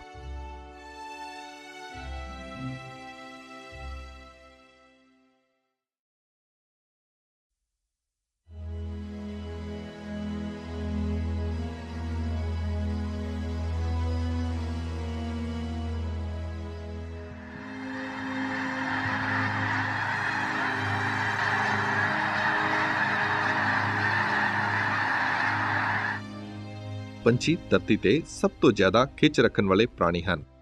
ਅਸੀਂ ਉਹਨਾਂ ਦੇ ਦਰਸ਼ਨੀ ਰੰਗਾਂ, ਉਹਨਾਂ ਦੀ ਤਿਰਛੇ ਆਕਾਰਾਂ ਅਤੇ ਕਿਰਪਾ ਅਤੇ ਆਸਾਨੀ ਨਾਲ ਉੱਡਣ ਦੀ ਉਹਨਾਂ ਦੀ ਯੋਗਤਾ ਤੇ ਅਚੰਭਾ ਕਰਦੇ ਹਾਂ। ਸਦੀਆਂ ਤੋਂ ਮਨੁੱਖ ਨੇ ਇੱਕ ਪੰਛੀ ਵਾਂਗ ਉੱਡਣ ਦੀ ਨਕਲ ਕਰਨ ਦੀ ਕੋਸ਼ਿਸ਼ ਕੀਤੀ ਹੈ। ਇਹ ਸਿਰਫ 20ਵੀਂ ਸਦੀ ਵਿੱਚ ਸੀ ਕਿ ਉਹ ਨਿਯੰਤਰਿਤ ਉੱਡਣ ਵਿੱਚ ਸਫਲ ਹੋਇਆ। ਅੱਜ ਤੱਕ ਹਵਾਈ ਜਹਾਜ਼ ਦੇ ਹਵਾ ਦੀ ਗਤੀ ਦੇ ਵਿਗਿਆਨ ਨੂੰ ਸੁਧਾਰਨ ਲਈ ਮਨੁੱਖ ਪਰਮੇਸ਼ਵਰ ਦੇ ਅਦਭੁਤ ਏਵੀਅਨ ਬਨਾਵਟ ਦੇ ਅਧਿਐਨ ਵੱਲ ਮੁੜੇਗਾ। ਕੁਝ ਸਿਰਜਣਹਾਰ ਦੀ ਬਨਾਵਟ ਦੇ ਖੰਡਾਂ ਤੇ ਗੌਰ ਕਰੋ। ਇੱਕ ਪੰਛੀ ਦੀਆਂ ਹੱਡੀਆਂ ਹਲਕੀਆਂ ਅਤੇ ਗੁਣਵੱਤਾ ਵਜੋਂ ਖੋਖਲੀਆਂ ਹੁੰਦੀਆਂ ਹਨ। ਉਹ ਅੰਦਰੋਂ ਟੇਕ ਅਤੇ ਹਵਾ ਦੀ ਚਿਲੀਦਾਰ ਥੈਲੀਆਂ ਦੇ ਛੱਤੇ ਨਾਲ ਸਹਾਇਤਾ ਕੀਤੇ ਜਾਂਦੇ ਹਨ। ਇਹ ਹਲਕੀਆਂ ਹੱਡੀਆਂ ਉੱਡਣ ਲਈ ਇੰਨੀ ਕੁਸ਼ਲਤਾ ਨਾਲ ਤਿਆਰ ਕੀਤੀਆਂ ਗਈਆਂ ਹਨ ਕਿ ਪੰਛੀ ਦੇ ਖੰਭ ਆਮ ਤੌਰ ਤੇ ਇਸ ਦੇ ਪੂਰੇ ਪਿੰਜਰ ਨਾਲੋਂ ਜ਼ਿਆਦਾ ਭਾਰੇ ਹੁੰਦੇ ਹਨ। ਇੱਥੋਂ ਤੱਕ ਇਸ ਦੀ ਚੁੰਝ ਭਾਰ ਬਚਾਉਣ ਲਈ ਤਿਆਰ ਕੀਤੀ ਗਈ ਹੈ। ਇੱਕ ਭਾਰੀ ਹੱਡੀ ਦੀ ਬਜਾਏ ਹਲਕੇ ਸਿੰਗ ਤੋਂ ਬਣੀ ਹੈ। ਪੰਛੀਆਂ ਦੀਆਂ ਦੋ ਛਾਤੀ ਦੀਆਂ ਮਾਸਪੇਸ਼ੀਆਂ ਦਾ ਸਮੂਹ ਵੀ ਹੁੰਦਾ ਹੈ। ਖੰਭਾਂ ਨੂੰ ਹੇਠਾਂ ਨੂੰ ਮਾਰਨ ਤੇ ਨਿਯੰਤਰਣ ਕਰਨ ਲਈ ਵੱਡਾ ਸਮੂਹ ਅਤੇ ਉੱਪਰ ਨੂੰ ਮਾਰਨ ਤੇ ਨਿਯੰਤਰਣ ਕਰਨ ਲਈ ਇੱਕ ਛੋਟਾ ਸਮੂਹ, ਅਤੇ ਸਿਰਫ ਪੰਛੀ ਖੰਭਾਂ ਨਾਲ ਬਣਾਏ ਗਏ ਹਨ। ਖੰਭ ਪੰਛੀ ਨੂੰ ਸੂਰਜ ਦੀ ਗਰਮੀ ਤੋਂ ਢੱਕਦੇ ਹਨ, ਇਸ ਨੂੰ ਠੰਡ ਤੋਂ ਬਚਾਉਂਦੇ, ਪਾਣੀ ਤੋਂ ਬਚਾਉਂਦੇ ਅਤੇ ਉੱਡਣ ਲਈ ਖੰਭ ਅਤੇ ਪੂਛ ਦੀਆਂ ਜ਼ਰੂਰੀ ਤਹਿਾਂ ਨੂੰ ਪੈਦਾ ਕਰਦੇ ਹਨ। ਹਰੇਕ ਖੰਭ ਇੱਕ ਨਾੜੀ ਨਾਲ ਜੁੜਿਆ ਹੁੰਦਾ ਹੈ ਅਤੇ ਇੱਕ ਮਾਸਪੇਸ਼ੀ ਦੁਆਰਾ ਨਿਯੰਤਰਣ ਕੀਤਾ ਜਾਂਦਾ ਹੈ। ਇਹ ਸੂਖਮ ਪੱਟੇਦਾਰ ਪੰਛੀ ਨੂੰ ਹਵਾ ਵਿੱਚ ਸੰਤੁਲਨ ਸੰਚਾਲਨ ਅਤੇ ਜ਼ਮੀਨ ਤੇ ਉਤਰਨ ਲਈ ਹੌਲੀ ਵਿੱਚ ਨਿਯੰਤਰਣ ਕਰਨ ਲਈ ਸਹਾਇਤਾ ਕਰਦਾ ਹੈ। ਪੰਛੀ ਸੱਚਮੁੱਚ ਦਰਸ਼ਨੀ ਅਦਭੁਤ ਹਨ। ਉਹ ਪ੍ਰਸਿੱਧ ਹਨ, ਯਕੀਨਨ ਖੰਭ ਲਈ ਜੋ ਤਾਕਤ ਅਤੇ ਹਲਕੇਪਨ ਨਾਲ ਮਿਲਿਆ ਇੱਕ ਵਧੀਆ ਨਮੂਨਾ ਹੈ। ਉਹਨਾਂ ਕੋਲ ਤੀਰ, ਕੁੰਡੀ, ਦੋ ਤਹਿਾਂ ਦੀ ਕੁੰਡੀ ਅਤੇ ਟਾਪੂ ਦੀ ਕਿਸਮ ਵਾਂਗ ਛੋਟੀ ਪ੍ਰਣਾਲੀ ਹੈ, ਜੋ ਕਿ ਇਹ ਛੋਟੇ ਖੰਭਾਂ ਨੂੰ ਇਕੱਠਾ ਜੰਜੀਰ ਵਿੱਚ ਬੰਨ੍ਹ ਸਕਦੇ, ਜੋ ਮੁੱਖ ਡੰਡਰ ਨਾਲ ਜੁੜੇ ਹੋਏ ਹੁੰਦੇ ਹਨ ਅਤੇ ਉਹਨਾਂ ਦੀ ਚੁੰਝ ਨੂੰ ਲੈ ਸਕਦੇ ਅਤੇ ਉਹਨਾਂ ਨੂੰ ਬੰਦ ਕਰ ਸਕਦੇ ਅਤੇ ਖੋਲ੍ਹ ਸਕਦੇ ਜਦੋਂ ਉਹਨਾਂ ਦੇ ਖੰਭਾਂ ਨੂੰ ਢਿੱਲ ਦਿੰਦੇ ਹਨ। ਅਤੇ ਹਰੇਕ ਖੰਭ ਪਰ ਦੀ ਲੰਬਾਈ ਦੇ ਨਾਲ ਇੱਕ ਭਿੰਨ ਆਕਾਰ ਅਤੇ ਰੂਪ ਦੇ ਹਨ, ਜੋ ਦੂਜੇ ਸਾਰਿਆਂ ਨਾਲ ਇਕਸਰ ਹੁੰਦੇ ਹਨ। ਇੱਥੇ ਕੋਈ ਢੰਗ ਨਹੀਂ ਕਿ ਸਾਰੇ ਖੰਭ ਸਮੇਂ ਅਤੇ ਮੌਕੇ ਦੁਆਰਾ ਖੜੇ ਹੋ ਸਕਦੇ ਹਨ। ਉਹ ਸ੍ਰਿਸ਼ਟੀ ਦੀ ਅਦਭੁਤ, ਉੱਤਮ, ਚਮਤਕਾਰੀ ਉਦਾਹਰਣ ਹਨ।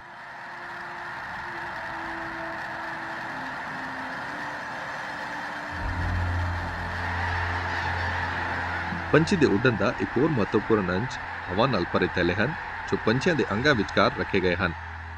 ਪੰਛੀਆਂ ਦੀ ਹਵਾਦਾਰ ਝਿੱਲੀ ਇਸ ਦੇ ਫੇਫੜਿਆਂ ਨਾਲ ਜੁੜੀ ਹੁੰਦੀ ਹੈ ਅਤੇ ਉੱਡਣ ਦੌਰਾਨ ਹਵਾ ਉਹਨਾਂ ਰਾਹੀਂ ਚੱਲਦੀ ਹੈ। ਇਹ ਪ੍ਰਬੰਧ ਤੇਜ਼ੀ ਨਾਲ ਪੰਛੀ ਦੀ ਦੇਹ ਦੇ ਪੱਠਿਆਂ ਨੂੰ ਜੀਵਨ ਸਮਰਥਨ ਕਰਨ ਵਾਲੀ ਆਕਸੀਜਨ ਨਾਲ ਭੋਜਨ ਦਿੰਦਾ ਹੈ, ਜਦਕਿ ਹਵਾ ਵਿੱਚ ਇਸ ਨੂੰ ਹਲਕਾ ਰੱਖਦਾ ਹੈ। ਸਾਰੇ ਪੰਛੀ ਅਦਭੁਤ ਹਨ। ਤੁਸੀਂ ਜਾਣਦੇ ਹੋ ਕਿ ਉਹਨਾਂ ਕੋਲ ਸਾਹ ਲੈਣ ਦੀ ਇੱਕ ਅਜਿਹੀ ਪ੍ਰਣਾਲੀ ਹੈ ਜੋ ਹੋਰ ਕਿਸੇ ਪ੍ਰਾਣੀ ਵਿੱਚ ਨਹੀਂ ਪਾਈ ਜਾਂਦੀ।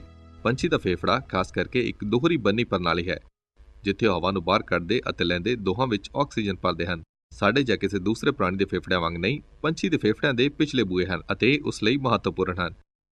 ਪੰਛੀ ਜਦੋਂ ਸਾਹ ਲੈਂਦੇ ਹਨ ਤਾਂ ਉਹਨਾਂ ਦੀ ਛਾਤੀ ਦੀ ਖੋਖਲੀ ਥਾਂ ਦਾ ਆਕਾਰ ਨਹੀਂ ਬਦਲਦੇ ਹਨ। ਤੁਸੀਂ ਵੇਖੋ, ਜਦੋਂ ਤੁਸੀਂ ਇੱਕ ਪੰਛੀ ਨੂੰ ਵੇਖੋ ਜੋ ਹਜ਼ਾਰਾਂ ਕਿਲੋਮੀਟਰ ਦੇ ਪ੍ਰਵਾਸ ਤੋਂ ਆਇਆ, ਕੀ ਤੁਸੀਂ ਉਸ ਦੀ ਛਾਤੀ ਨੂੰ ਫੁੱਲਦੇ ਹੋਏ ਵੇਖੋਗੇ ਜਦੋਂ ਉਹ ਸਾਹ ਲੈਂਦਾ ਹੈ? ਨਹੀਂ, ਉਹ ਪੱਥਰ ਵਾਂਗ ਸ਼ਾਂਤ ਹਨ, ਭਾਵੇਂ ਕਿ ਕਿੰਨੀ ਵੀ ਦੂਰੋਂ ਉੱਡ ਕੇ ਆਏ ਹੋਣ। ਤੁਸੀਂ ਸੋਚੋਗੇ ਕਿ ਉਹ ਕਿਵੇਂ ਸਾਹ ਲੈਂਦੇ ਹਨ। ਇਸ ਤਰ੍ਹਾਂ ਹੁੰਦਾ ਹੈ ਕਿ ਹਵਾ ਪੰਛੀ ਵਿੱਚੋਂ ਦੀ ਇੱਕ ਅੱਗ ਲਈ ਫੂਕਣੀ ਦੇ ਵਾਂਗ ਜਾਂਦੀ ਹੈ। ਇਹ ਮਾਸਪੇਸ਼ੀਆਂ ਵਿਚਕਾਰ ਹਵਾ ਦੇ ਥੈਲੇ ਹਵਾ ਨੂੰ ਆਲੇ ਦੁਆਲੇ ਭੇਜਦੇ ਹਨ ਜਦੋਂ ਪੰਛੀ ਤੁਰਦਾ ਜਾਂ ਉੱਡਦਾ ਹੈ। ਇਹ ਪੰਛੀ ਨੂੰ ਆਕਸੀਜਨ ਦਿੰਦੇ ਹਨ। ਪਰਮੇਸ਼ਰ ਨੇ ਪੰਛੀਆਂ ਨੂੰ ਬਹੁਤ ਅਦਭੁਤ ਪ੍ਰਾਣੀ ਬਣਾਇਆ ਹੈ। ਇਹ ਸਭ ਪ੍ਰਬੰਧ ਕੁਸ਼ਲਤਾ ਨਾਲ ਉੱਡਣ ਲਈ ਮਿਲਿਆ ਅਚੰਭਾ ਹੈ ਅਤੇ ਪੰਛੀਆਂ ਦੀ ਸ੍ਰਿਸ਼ਟੀ ਵਿੱਚ ਸਿੱਧ ਦੂਰਦ੍ਰਿਸ਼ਟੀ ਨੂੰ ਵਿਖਾਉਂਦਾ ਹੈ। ਪੰਛੀਆਂ ਦਾ ਇੱਕ ਅਚੰਭਾ ਲੰਮੀ ਦੂਰੀ ਤੱਕ ਉਹਨਾਂ ਦੇ ਪ੍ਰਵਾਸ ਦੀ ਯੋਗਤਾ ਹੈ। ਉੱਤਰੀ ਧਰੁਵ ਦੇ ਲਾਲ ਚੁੰਝ ਵਾਲੇ ਪੰਛੀ ਨਾਰਥ ਪੋਲ ਤੋਂ ਹੇਠਾਂ ਨੂੰ ਸਾਊਥ ਪੋਲ ਵੱਲ ਅਤੇ ਵਾਪਸ ਨੂੰ ਹਰ ਸਾਲ ਯਾਤਰਾ ਕਰ ਸਕਦੇ ਹਨ। ਸੰਭਾਵੀ ਤੁਸੀਂ ਇੱਕ ਹਵਾਈ ਜਹਾਜ਼ ਦੇ ਕਾਕਪਿਟ ਵਿੱਚ ਝਾਤੀ ਮਾਰੀ ਅਤੇ ਸਾਰੇ ਬਟਨਾਂ ਅਤੇ ਨੰਬਰਾਂ, ਲੀਵਰਾਂ ਅਤੇ ਨਿਯੰਤਰਣ ਨੂੰ ਵੇਖਿਆ ਹੋ ਸਕਦਾ ਹੈ। ਉਹਨਾਂ ਕੋਲ ਪਾਇਲਟ ਨੂੰ ਦੱਸਣ ਲਈ ਕਿ ਉਹ ਕਿੱਥੇ ਜਾ ਰਿਹਾ ਹੈ ਜ਼ਮੀਨੀ ਨਿਯੰਤਰਣ ਹੋਣ ਦੀ ਵੀ ਲੋੜ ਹੈ, ਪਰ ਇੱਕ ਪੰਛੀ ਕੋਲ ਉਹ ਸਭ ਇੱਕ ਛੋਟੇ ਜਿਹੇ ਹਿੱਸੇ ਵਿੱਚ ਬੰਦ ਹੈ। ਇਹ ਦਿਮਾਗ ਹੈ। ਅਗਲੀ ਵਾਰ ਤੁਹਾਨੂੰ ਕੋਈ ਇੱਕ ਪੰਛੀ ਦਾ ਦਿਮਾਗ ਕਹੇ ਤਾਂ ਉਹਨੂੰ ਆਖੇ, ਕਿਉਂ, ਤੇਰਾ ਧੰਨਵਾਦ।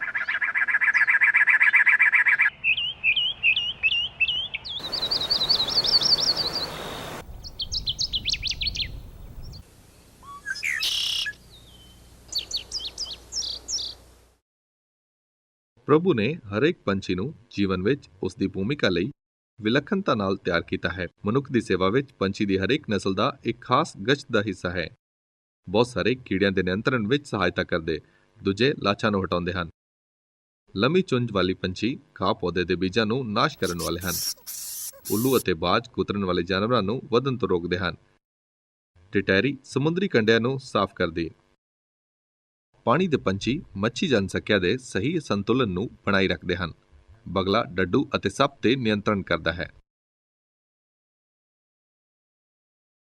ਕਿਰਪਾਮਈ ਅਨੁਪਾਤ ਅਦਭੁਤ ਹਵਾਗਤੀ ਦੇ ਵਿਗਿਆਨ ਦੀਆਂ ਯੋਗਤਾਵਾਂ ਅਤੇ ਵਿਵਹਾਰਿਕ ਕਾਰਜਾਂ ਨਾਲ ਹਰੇਕ ਪੰਛੀ ਪਰਮੇਸ਼ਰ ਦੇ ਪਿਆਰ ਅਤੇ ਬੁੱਧੀ ਦੀ ਗਵਾਹੀ ਹੈ। ਜਦ ਕਿ ਪਰਮੇਸ਼ਰ ਪੰਛੀਆਂ ਲਈ ਅਦਭੁਤ ਪ੍ਰਬੰਧ ਕਰਦਾ, ਯਾਦ ਰੱਖੋ ਕਿ ਯਿਸੂ ਸਾਨੂੰ ਭਰੋਸਾ ਦਿੰਦਾ ਹੈ ਕਿ ਸਾਡਾ ਮੁੱਲ ਬਹੁਤ ਸਾਰੀਆਂ ਚਿੜੀਆਂ ਤੋਂ ਵੱਧ ਕੇ ਹੈ।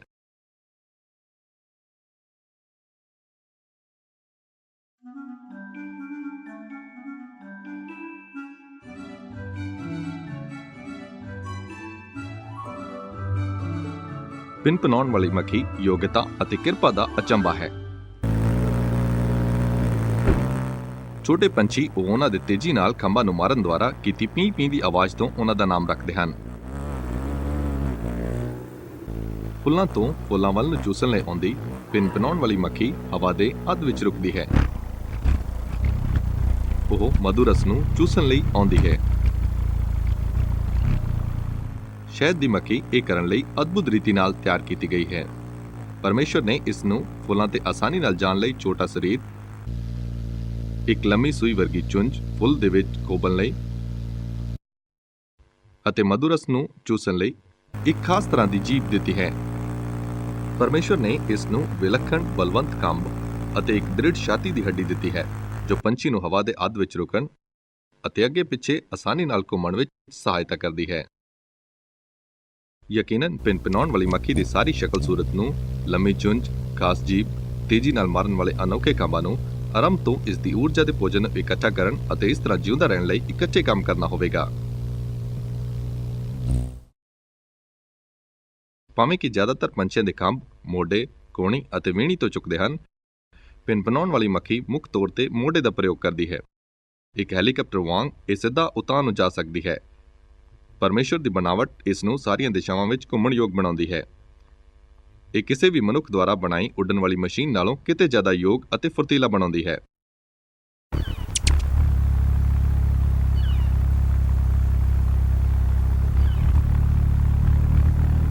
ਪਿਨਪਨਾਉਣ ਵਾਲੀ ਮੱਖੀ ਦੀਆਂ ਯੋਗਤਾਵਾਂ ਚਮਤਕਾਰੀ ਹਨ।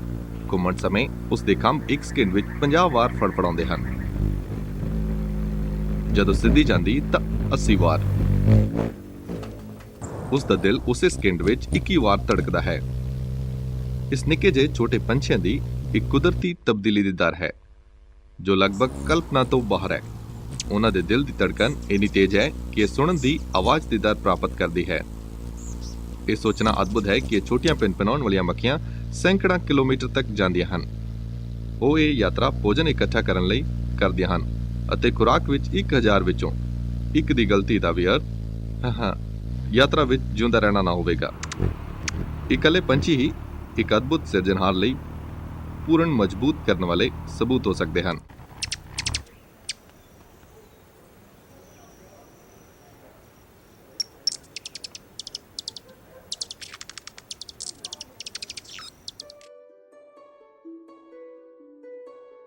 ਪਿਨਪਨਾਉਣ ਵਾਲੀ ਮੱਖੀ ਦਾ ਆਲਣਾ ਕਲਾ ਦਾ ਇੱਕ ਉੱਤਮ ਨਮੂਨਾ ਹੈ। ਨਾਰੀ ਮੱਖੀ ਕਲਾਕਾਰ ਹੈ। ਉਹ ਪਰਾਗ ਰੋਮ ਦਾ ਪ੍ਰਯੋਗ ਕਰਦੀ ਡੈਂਡਲਾਈਨ ਦੇ ਬੀਜ ਨੂੰ ਹੇਠਾਂ ਲੈ ਜਾਂਦੀ ਅਤੇ ਦੂਜੇ ਪੌਦੇ ਮਹਿਸੂਸ ਕਰਦੇ ਹਨ। ਬਾਹਰੋਂ ਕਾਈ ਨਾਲ ਸਜਾਇਆ ਜਾਂਦਾ ਅਤੇ ਰੇਸ਼ੇ ਨਾਲ ਪੱਕਾ ਕੀਤਾ ਜਾਂਦਾ ਹੈ।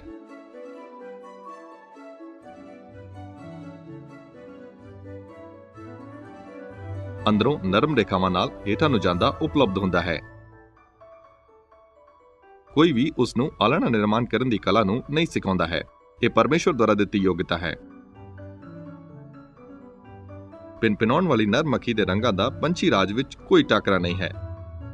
ਸ਼ਾਨਦਾਰ ਪਿਨਪਿਨਾਉਣ ਵਾਲੀ ਮੱਖੀ, ਲੰਮੀ ਪੂਛ, ਨੀਲਾ ਗਲ ਅਤੇ ਕੋਸਟਾ ਦੀ ਪਿਨਪਿਨਾਉਣ ਵਾਲੀ ਮੱਖੀ 300 ਅਚੰਭਾ ਕਰਨ ਵਾਲੀਆਂ ਨਸਲਾਂ ਵਿੱਚੋਂ ਇੱਕ ਹੈ।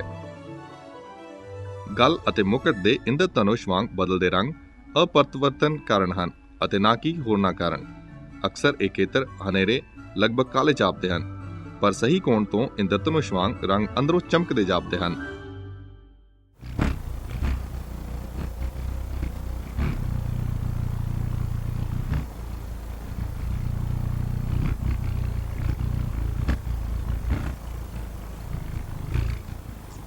ਇਹਨਾਂ ਵਿਲੱਖਣ ਪੰਛੀਆਂ ਦਾ ਹਰ ਪਹਿਲੂ ਸਿਰਜਣਹਾਰ ਦੇ ਦਿਆਲੂ ਪ੍ਰਬੰਧ ਦੀ ਗਵਾਹੀ ਦਿੰਦਾ ਹੈ।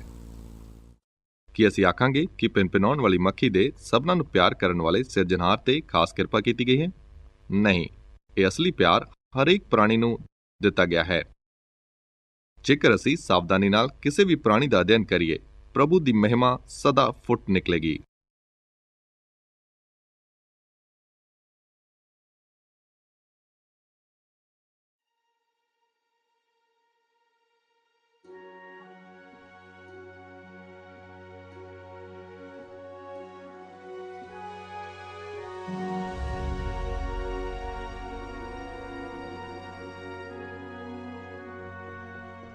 ਇੱਕ ਅੰਦਾਜ਼ੇ ਅਨੁਸਾਰ 18,000 ਤਿਤਲੀ ਦੀਆਂ ਨਸਲਾਂ ਸਾਡੇ ਗ੍ਰਹਿ ਨੂੰ ਸਜਾਉਂਦੀਆਂ ਹਨ। ਤਿਤਲੀ ਦੇ ਖੰਭਾਂ ਦੇ ਸੋਹਣੇ ਰੰਗ ਲੱਖਾਂ ਪਰਤਾਂ ਨਾਲ ਪੈਦਾ ਕੀਤੇ ਜਾਂਦੇ ਹਨ। ਇਹ ਸੂਖਮ ਪਰਤਾਂ ਸੂਰਜ ਸੰਬੰਧੀ ਕਿਰਨਾਂ ਦਾ ਇਹਨਾਂ ਚਮਕੀਲੇ ਰੰਗਾਂ ਨੂੰ ਪੈਦਾ ਕਰਨ ਲਈ ਖਾਸ ਚਾਨਣ ਦੀਆਂ ਕਿਰਨਾਂ ਨੂੰ ਪ੍ਰਦਰਸ਼ਿਤ ਕਰਦੇ ਹੋਏ ਬਿਲੌਰਾਂ ਵਜੋਂ ਪ੍ਰਯੋਗ ਕਰਦੀਆਂ ਹਨ। ਅਨੋਖੇ ਢੰਗ ਅਤੇ ਖੁਸ਼ਨੁਮਾ ਰੰਗ ਇੱਕ ਬੁੱਧੀਮਾਨ ਅਤੇ ਦੇਖਰੇਖ ਕਰਨ ਵਾਲੇ ਨਿਰਮਾਤਾ ਨੂੰ ਪ੍ਰਗਟ ਕਰਦੇ ਹਨ। ਤਿਤਲੀ ਬਾਰੇ ਅਦਭੁਤ ਗੱਲਾਂ ਵਿੱਚੋਂ ਇੱਕ ਇਸ ਦੇ ਸੋਹਣੇ ਰੰਗਾਂ ਦਾ ਬਦਲਣਾ ਹੈ। ਉਦਾਹਰਨ ਲਈ ਮਰਫੋ ਤਿਤਲੀ ਕੋਲ ਇੱਕ ਸੋਹਣੇ ਨੀਲੇ ਰੰਗ ਦਾ ਇੰਦਰਧਨੁਸ਼ ਹੈ, ਪਰ ਤਦ ਜਦੋਂ ਬਹੁਤ ਸਾਰੇ ਜੀਵ ਵਿਗਿਆਨੀ ਕਈ ਦਹਾਕੇ ਪਹਿਲਾਂ ਤਿਤਲੀ ਦੇ ਪੱਲਿਆਂ ਨੂੰ ਵੇਖਣ ਲੱਗੇ, ਉਹਨਾਂ ਨੇ ਕੋਈ ਵੀ ਰੰਗੀਨ ਸੈੱਲ ਨੂੰ ਨਹੀਂ ਪਾਇਆ। ਇਸ ਦੇ ਬਜਾਏ ਉਹਨਾਂ ਨੇ ਸੂਰਜ ਸੰਬੰਧੀ ਕਿਰਨਾਂ ਦਾ ਢਾਂਚਾ ਲੱਭਾ।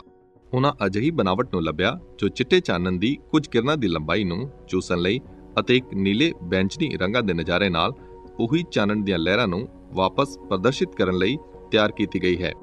ਇੱਕ ਬਿਜਲੀ ਦੇ ਅਣੂ ਦੀ ਦੂਰਬੀਨ ਦਾ ਪ੍ਰਯੋਗ ਕਰਦੇ ਅਸੀਂ ਇਹ ਪਾਇਆ ਕਿ ਇੱਥੇ ਖੰਭ ਤੇ ਢਾਂਚੇ ਹਨ ਜਿਨ੍ਹਾਂ ਦਾ 0.00004 ਮਿਲੀਮੀਟਰ ਤੋਂ ਜ਼ਿਆਦਾ ਭਿੰਨਤਾ ਨਹੀਂ ਹੋ ਸਕਦੀ ਹੈ। ਪਰਮੇਸ਼ਵਰ ਦੀ ਬਣਾਵਟ ਦਾ ਇੱਕ ਅਦਭੁਤ ਗਵਾਹ।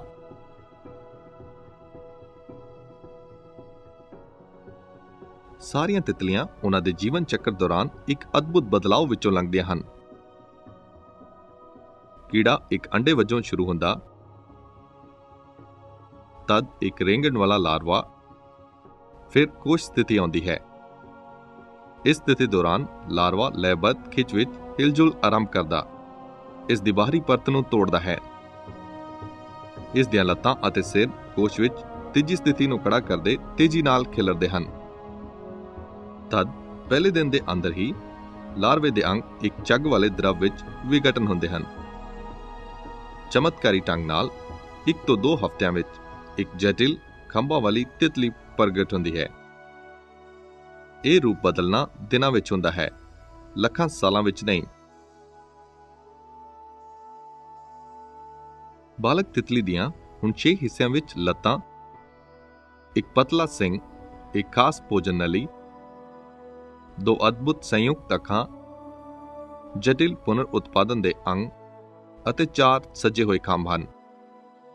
ਲਾਰਵੇ ਕੋਲ ਇਹਨਾਂ ਅੰਚਾਂ ਵਿੱਚੋਂ ਇੱਕ ਵੀ ਨਹੀਂ ਹੈ। ਸਪਸ਼ਟ ਤੌਰ ਤੇ ਇਹਨਾਂ ਸਾਰੇ ਹਾਲਾਤਾਂ ਵਿੱਚ ਜੀਨ ਸੰਬੰਧੀ ਸਿੱਖਿਆਵਾਂ ਆਰੰਭ ਤੋਂ ਹੀ ਸਿਰਜਣਹਾਰ ਦੁਆਰਾ ਕੀੜੇ ਵਿੱਚ ਵਿਧੀਬੱਧ ਕੀਤੀਆਂ ਗਈਆਂ ਹਨ। ਜਦੋਂ ਇੱਕ ਤਿਤਲੀ ਇੱਕ ਲਾਰਵੇ ਤੋਂ ਇੱਕ ਕੋਸ਼ ਵਿੱਚ ਅਤੇ ਫਿਰ ਇੱਕ ਤਿਤਲੀ ਬਣਦੀ, ਇੱਥੇ ਪੂਰੀ ਤਰ੍ਹਾਂ 2 ਭਿੰਨ ਢਾਂਚੇ ਹਨ। ਇੱਕ ਢਾਂਚਾ ਲਾਰਵੇ ਦੇ ਲਈ ਹੈ ਜੋ ਸ਼ੁਰੂਆਤੀ ਸਥਿਤੀ ਹੈ ਅਤੇ ਉਹ ਸਾਰਾ ਦਿਨ ਇੱਕ ਪੱਤੇ ਦੇ ਪਿੱਛੇ ਰੇਂਗਦਾ ਅਤੇ ਖਾਂਦਾ ਹੈ। ਇਸ ਦੇ ਆਕਾਰ ਨੂੰ 250 ਗੁਣਾ ਵਧਾਉਂਦਾ ਹੈ। ਸਿਰਫ ਇੰਨਾ ਹੀ ਉਹ ਕਰਦਾ ਹੈ, ਪਰ ਤਦ ਇਹ ਕੋਸ਼ ਦੀ ਸਥਿਤੀ ਵਿੱਚ ਜਾਂਦਾ ਅਤੇ ਦਰਵ ਵਿੱਚ ਬਦਲਦਾ ਹੈ ਅਤੇ ਤਦ ਇੱਕ ਪੂਰੀ ਤਰ੍ਹਾਂ ਭਿੰਨ ਢਾਂਚੇ ਨਾਲ ਆਉਂਦਾ ਹੈ। ਤਿਤਲੀ ਨੂੰ ਕੀ ਕਰਨ ਲਈ ਰਚਿਆ ਗਿਆ ਸੀ? ਯਕੀਨਨ ਇਸ ਨੂੰ ਉੱਡਣ ਲਈ ਰਚਿਆ ਗਿਆ ਸੀ, ਲਾਰਵੇ ਨੂੰ ਨਹੀਂ।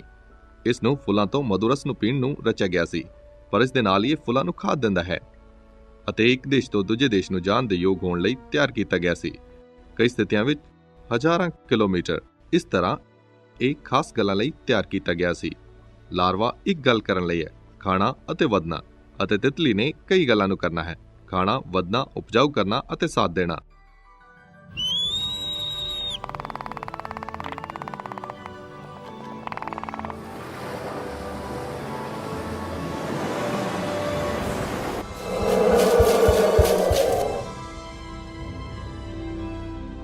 ਹਜ਼ਾਰਾਂ ਸਾਲ ਪਹਿਲਾਂ ਬਾਈਬਲ ਨੇ ਘੋਸ਼ਿਤ ਕੀਤਾ ਕਿ ਹਰੇਕ ਲਈ ਆਮ ਗਿਆਨ ਕੀ ਹੈ। ਅਯੂਬ ਦੀ ਕਿਤਾਬ 12 ਅਧਿਆਇ ਵਿੱਚ ਅਸੀਂ ਪੜ੍ਹਦੇ ਹਾਂ ਕਿ ਡੰਗਰਾਂ ਨੂੰ ਪੁੱਛ ਅਤੇ ਉਹ ਤੈਨੂੰ ਸਿਖਾਉਣਗੇ, ਅਤੇ ਆਕਾਸ਼ ਦੇ ਪੰਛੀਆਂ ਤੋਂ ਉਹ ਤੈਨੂੰ ਦੱਸਣਗੇ, ਅਤੇ ਸਮੁੰਦਰ ਦੀਆਂ ਮੱਛੀਆਂ ਤੇਰੇ ਲਈ ਨਿਰਣਾ ਕਰਨਗੀਆਂ। ਇਹਨਾਂ ਵਿੱਚੋਂ ਕੌਣ ਨਹੀਂ ਜਾਣਦਾ ਭਈ ਯਹੋਵਾ ਦੇ ਹੱਥ ਨੇ ਇਹ ਕੀਤਾ ਹੈ। ਜੇਕਰ ਅਸੀਂ ਜਿਨ੍ਹਾਂ ਸਬੂਤਾਂ ਨੂੰ ਅਸੀਂ ਵੇਖਦੇ ਉਹਨਾਂ ਦੀ ਜਾਂਚ ਕਰੀਏ, ਭਿੰਨ ਵਸਤਾਂ ਜੋ ਪੈਦਾ ਕੀਤੀਆਂ ਗਈਆਂ ਹਨ, ਪਵਿੱਤਰ ਸ਼ਾਸਤਰ ਤੋਂ ਇਹ ਬਿਲਕੁਲ ਸਪਸ਼ਟ ਹੈ ਕਿ ਸਬੂਤ ਇੱਕ ਅਸਲੀਅਤ ਵੱਲ ਸੰਕੇਤ ਕਰਦੇ ਕਿ ਇੱਕ ਸਿਰਜਣਹਾਰ ਹੈ ਜਿਸ ਨੇ ਇਹ ਸਭ ਕੀਤਾ ਹੈ। ਇੱਕ ਮਹਾਨ ਸਿਰਜਣਹਾਰ ਨੇ ਉਸ ਦੀ ਅਸੀਮ ਬੁੱਧੀ ਦੀਆਂ ਅਣਗਿਣਤ ਉਦਾਹਰਨਾਂ ਪ੍ਰਦਾਨ ਕੀਤੀਆਂ ਹਨ। ਪਰਮੇਸ਼ਰ ਦੇ ਪ੍ਰਾਣੀਆਂ ਦੀ ਕਾਰਜਵਿਧੀ ਅਤੇ ਪ੍ਰਵੀਨਤਾ ਸਾਡੀ ਸਮਝ ਤੋਂ ਪਰੇ ਅਤੇ ਨਾ ਖਤਮ ਹੋਣ ਵਾਲੇ ਧੰਨਵਾਦ ਅਤੇ ਆਰਾਧਨਾ ਨੂੰ ਕਰਨ ਦਾ ਕਾਰਨ ਦਿੰਦੀ ਹੈ।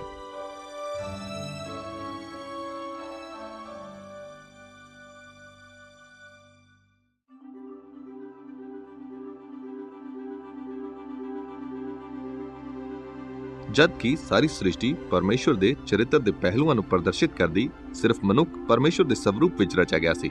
ਮਨੁੱਖ ਦੀ ਸਰੀਰਕ ਭਿੰਨਤਾ ਹੈ, ਉਸ ਦਾ ਦਿਮਾਗ ਜਟਿਲਤਾ ਦਾ ਇੱਕ ਉੱਤਮ ਨਮੂਨਾ ਹੈ, ਉਸ ਦੇ ਹੱਥ ਪੂਰਨ ਕੰਮ ਕਰਨ ਨੂੰ ਯੋਗ ਹਨ, ਉਸ ਦੀ ਚਾਲ ਸਿੱਧੀ ਹੈ। ਫਿਰ ਵੀ ਇਹ ਮਨੁੱਖ ਦਾ ਆਤਮਿਕ ਸੁਭਾਅ ਹੈ ਜੋ ਖਾਸ ਕਰਕੇ ਅਨੋਖਾ ਹੈ। ਪਵਿੱਤਰ ਸ਼ਾਸਤਰ ਵਰਣਨ ਕਰਦਾ ਕਿ ਪਰਮੇਸ਼ਰ ਆਤਮਾ ਹੈ, ਅਤੇ ਭਾਵੇਂ ਕਿ ਮਨੁੱਖ ਜਾਤੀ ਪਾਪ ਵਿੱਚ ਡਿੱਗੀ ਹੈ, ਮਨੁੱਖ ਦਾ ਆਤਮਿਕ ਸੁਭਾਅ ਅਜੇ ਵੀ ਸਿਰਜਣਹਾਰ ਦੇ ਚਰਿੱਤਰ ਦੀ ਝਲਕ ਨੂੰ ਬਣਾਈ ਰੱਖਦਾ ਹੈ। ਉਦਾਹਰਨ ਲਈ, ਮਨੁੱਖ ਕੋਲ ਇੱਕ ਆਜ਼ਾਦ ਇੱਛਾ ਹੈ। ਮਨੁੱਖ ਭਲੇ ਅਤੇ ਬੁਰੇ ਵਿਚਕਾਰ ਫਰਕ ਨੂੰ ਜਾਣਦਾ ਹੈ, ਅਤੇ ਸਿਰਫ ਮਨੁੱਖ ਜਾਤੀ ਨੇ ਮਹਾਨ ਵਿਗਿਆਨੀਆਂ, ਸੰਗੀਤਕਾਰਾਂ, ਨਬੀਆਂ ਅਤੇ ਕਵੀਆਂ ਨੂੰ ਪੈਦਾ ਕੀਤਾ ਹੈ।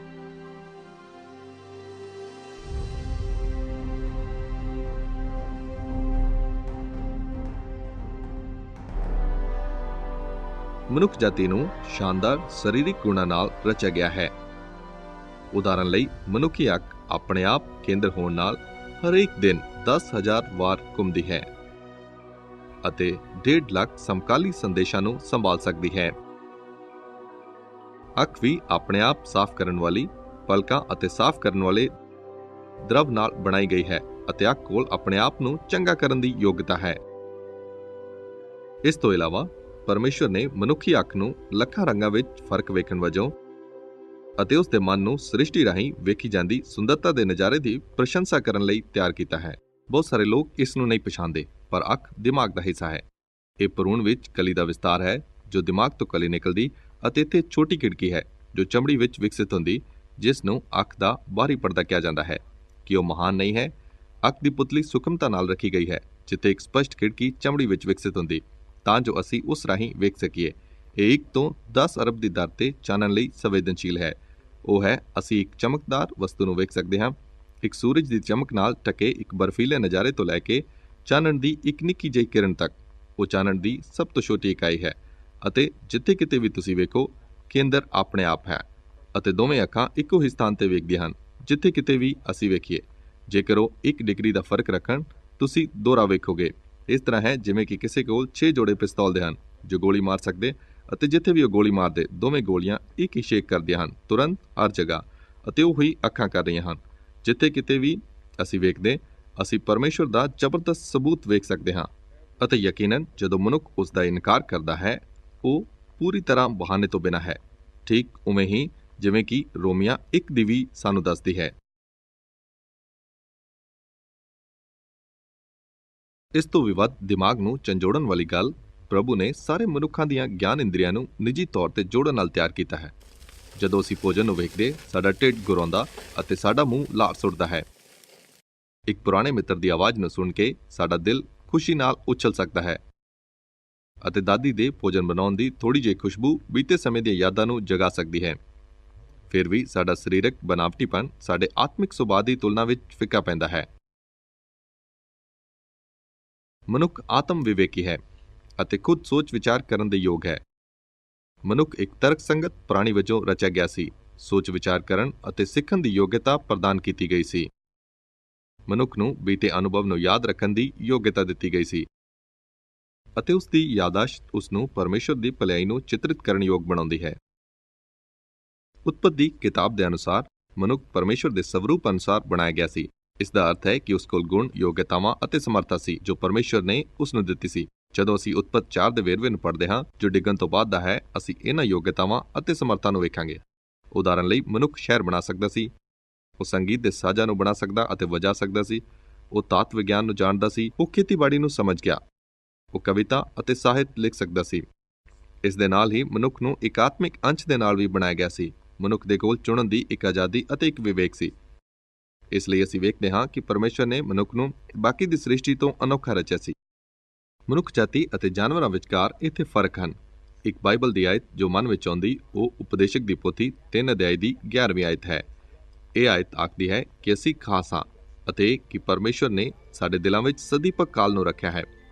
ਉਹ ਹੈ ਸਾਡੇ ਕੋਲ ਇਤਿਹਾਸ ਦਾ ਇੱਕ ਸਿਧਾਂਤ, ਭੂਤਕਾਲ, ਵਰਤਮਾਨ ਅਤੇ ਭਵਿੱਖ ਦਾ। ਉਹ ਉਹਨਾਂ ਜਾਨਵਰਾਂ ਤੋਂ ਭਿੰਨ ਹੈ ਜੋ ਅੱਜ ਰਹਿੰਦੇ ਹਨ। ਅਸੀਂ ਇੱਕ ਖਾਸ ਸ੍ਰਿਸ਼ਟੀ ਹਾਂ। ਸਿਰਜਣਹਾਰ ਦਾ ਮਨੁੱਖ ਲਈ ਇੱਕ ਹੋਰ ਅਦਭੁਤ ਤੋਹਫਾ ਭਾਵਨਾਵਾਂ ਹਨ। ਇਹ ਉਸ ਨੂੰ ਰੰਗ ਅਤੇ ਅਮੀਰੀ, ਭਾਵਨਾ ਅਤੇ ਆਨੰਦ ਅਤੇ ਹੱਸਣ ਦੀ ਯੋਗਤਾ ਦਿੰਦੀਆਂ ਹਨ। ਧਰਤੀ ਤੇ ਸਾਰੇ ਪ੍ਰਾਣੀਆਂ ਵਿੱਚੋਂ ਸਿਰਫ ਮਨੁੱਖ ਇੱਕ ਪ੍ਰੇਰਿਤ ਕਰਨ ਵਾਲੇ ਸੰਗੀਤ ਦੀ ਪ੍ਰਸ਼ੰਸਾ ਕਰ ਸਕਦਾ ਜਾਂ ਇੱਕ ਸੂਰਜ ਡੁੱਬਣ ਦੀ ਸੁੰਦਰਤਾ ਵਿੱਚ ਆਨੰਦ ਕਰ ਸਕਦਾ ਹੈ ਅਤੇ ਇਕੱਲਾ ਮਨੁੱਖ ਇੱਕ ਨੈਤਿਕ ਦੂਤ ਹੈ, ਪਰਮੇਸ਼ਰ ਅਤੇ ਸਮਾਜ ਲਈ ਜਵਾਬਦੇਹ। ਮਨੁੱਖ ਵਿੱਚ ਨੈਤਿਕਤਾ ਲਈ ਜਵਾਬਦੇਹੀ ਦੀ ਇੱਕੋ ਇੱਕ ਵਿਆਖਿਆ ਬਾਈਬਲ ਵਿੱਚ ਪ੍ਰਗਟ ਕੀਤੀ ਗਈ ਅਸਲੀਅਤ ਹੈ।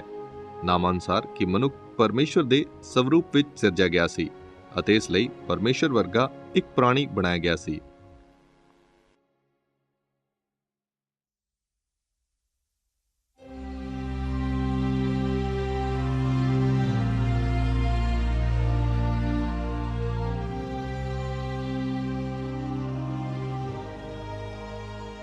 ਸਰਬ ਸ਼ਕਤੀਮਾਨ ਅਤੇ ਸਰਬ ਬੁੱਧੀਮਾਨ ਹੋਣ ਤੋਂ ਇਲਾਵਾ ਬਾਈਬਲ ਵਰਣਨ ਕਰਦੀ ਹੈ ਕਿ ਪਰਮੇਸ਼ਰ ਪੂਰੀ ਤਰ੍ਹਾਂ ਪਵਿੱਤਰ ਹੈ। ਉਹ ਸਦਾ ਉਹ ਕਰਦਾ ਜੋ ਸਹੀ ਹੈ। ਪਰਮੇਸ਼ਰ ਝੂਠ ਨਹੀਂ ਬੋਲ ਸਕਦਾ ਹੈ, ਉਹ ਪਾਪ ਨਹੀਂ ਕਰ ਸਕਦਾ ਅਤੇ ਉਹ ਸਦਾ ਵਫਾਦਾਰ ਅਤੇ ਸੱਚਾ ਹੈ। ਅਸੀਂ ਕਿਵੇਂ ਜਾਣ ਸਕਦੇ ਹਾਂ ਕਿ ਪਰਮੇਸ਼ਰ ਧਰਮੀ ਹੈ? ਪਵਿੱਤਰ ਸ਼ਾਸਤਰ ਦੱਸਦਾ ਹੈ ਕਿ ਪਰਮੇਸ਼ਰ ਨੇ ਉਸ ਦੀ ਵਿਵਸਥਾ ਸਾਡੇ ਦਿਲਾਂ ਤੇ ਲਿਖੀ ਹੋਈ ਹੈ।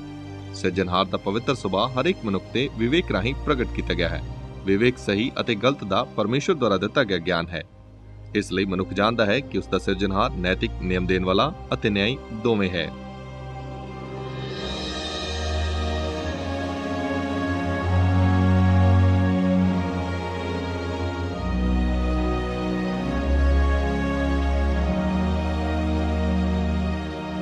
ਅਨਾ, ਕੀ ਤੇਰੇ ਕੋਲ ਇੱਕ ਵਿਵੇਕ ਹੈ? ਮੈਂ ਵਿਸ਼ਵਾਸ ਕਰਦੀ ਹਾਂ ਕਿ ਮੇਰੇ ਕੋਲ ਵਿਵੇਕ ਹੈ। ਕੀ ਤੁਸੀਂ ਵਿਸ਼ਵਾਸ ਕਰਦੇ ਹਰੇਕ ਦੇ ਕੋਲ ਇੱਕ ਵਿਵੇਕ ਹੈ? ਯਕੀਨਨ, ਪਰ ਕੀ ਤੇਰੇ ਕੋਲ ਵਿਵੇਕ ਹੈ? ਹਾਂ। ਇਹ ਕਿੱਥੋਂ ਆਉਂਦਾ ਹੈ? ਮੈਂ ਨਹੀਂ ਜਾਣਦੀ ਹਾਂ। ਬਾਈਬਲ ਸਪਸ਼ਟ ਕਰਦੀ ਹੈ ਕਿ ਪਰਮੇਸ਼ਰ ਦਾ ਗਿਆਨ ਸਾਡੇ ਦਿਲਾਂ ਤੇ ਲਿਖਿਆ ਹੋਇਆ ਹੈ ਅਤੇ ਸਾਡਾ ਵਿਵੇਕ ਉਸ ਸਹੀ ਅਤੇ ਗਲਤ ਦੇ ਗਿਆਨ ਨੂੰ ਸਾਨੂੰ ਦਿੰਦਾ ਹੈ। ਕੀ ਤੁਸੀਂ ਕਦੇ ਝੂਠ ਬੋਲਿਆ ਹੈ? ਹਾਂ। ਉਹ ਤੁਹਾਨੂੰ ਕੀ ਬਣਾਉਂਦਾ ਹੈ? ਇੱਕ ਝੂਠਾ। ਕੀ ਤੁਸੀਂ ਕਦੇ ਚੋਰੀ ਕੀਤੀ ਹੈ? ਹਾਂ। ਉਹ ਤੁਹਾਨੂੰ ਕੀ ਬਣਾਉਂਦਾ ਹੈ? ਚੋਰ। ਮੰਨ ਲਓ ਕਿ ਤੁਸੀਂ ਇੱਕ ਦੁਕਾਨ ਤੇ ਹੋ, ਕਿਸੇ ਜਗ੍ਹਾ ਤੇ ਇੱਕ ਦੁਕਾਨ ਤੇ, ਅਤੇ ਇੱਥੇ ਕੁਝ ਹੈ ਜੋ ਤੁਹਾਨੂੰ ਸੱਚਮੁੱਚ ਲੋੜ ਹੈ ਅਤੇ ਤੁਸੀਂ ਉੱਥੇ ਬੈਠੇ ਹੋਏ ਹੋ ਅਤੇ ਕੋਈ ਵੀ ਤੁਹਾਨੂੰ ਵੇਖ ਨਹੀਂ ਰਿਹਾ ਹੈ। ਤੁਸੀਂ ਆਪਣੇ ਆਪ ਨੂੰ ਆਖਦੇ ਹੋ, ਮੈਂ ਆਪਣਾ ਬਟੂਆ ਨਹੀਂ ਲਿਆਇਆ ਹਾਂ, ਕੋਈ ਵੀ ਵੇਖ ਨਹੀਂ ਰਿਹਾ ਹੈ, ਅਤੇ ਤੁਸੀਂ ਉਸ ਨੂੰ ਆਪਣੀ ਜੇਬ ਵਿੱਚ ਪਾ ਲੈਂਦੇ ਹੋ। ਤੁਸੀਂ ਚਲੇ ਜਾਂਦੇ ਹੋ ਅਤੇ ਕੋਈ ਵੀ ਤੁਹਾਨੂੰ ਫੜਦਾ ਨਹੀਂ। ਤੁਸੀਂ ਇਸ ਨੂੰ ਲੈ ਜਾਂਦੇ ਹੋ ਅੰਦਰ। ਤੁਸੀਂ ਕੀ ਸੋਚ ਰਹੇ ਹੋ? ਜਦੋਂ ਰਾਤ ਨੂੰ ਤੁਸੀਂ ਸੌਣ ਲਈ ਜਾਂਦੇ, ਤੁਸੀਂ ਕੀ ਸੋਚ ਰਹੇ ਹੋ? ਕੋਈ ਵੀ ਪੂਰੀ ਤਰ੍ਹਾਂ ਜਾਣਦਾ ਜੋ ਵਿਚਾਰ ਤੁਹਾਡੇ ਮਨ ਵਿੱਚ ਘੁੰਮੇਗਾ, ਮੈਂ ਉਸ ਨੂੰ ਚੋਰੀ ਕੀਤਾ ਹੈ। ਉਹ ਤੁਹਾਡਾ ਵਿਵੇਕ ਹੈ। ਕੀ ਤੁਸੀਂ ਪਰਮੇਸ਼ਰ ਦੁਆਰਾ ਦਿੱਤੇ ਵਿਵੇਕ ਦੀ ਸਦਾ ਆਗਿਆ ਪਾਲਣਾ ਕੀਤੀ ਹੈ? ਨਹੀਂ। ਪਰਮੇਸ਼ਰ ਤੁਹਾਡੇ ਸਿਰਜਣਹਾਰ ਨੇ ਤੁਹਾਨੂੰ ਸਵਾਦ ਦੀ ਜੀਭ ਅਤੇ ਦ੍ਰਿਸ਼ਟੀ ਅਤੇ ਹਰ ਭਲੀ ਦਾਤ ਦਿੱਤੀ ਹੈ। ਕੀ ਤੁਸੀਂ ਉਸ ਦੇ ਨਾਮ ਲਈ ਕਦੇ ਇੱਕ ਸ਼ਰਾਬ ਦਾ ਸ਼ਬਦ ਪ੍ਰਯੋਗ ਕੀਤਾ ਹੈ? ਹਾਂ, ਮੈਂ ਕੀਤਾ ਹੈ।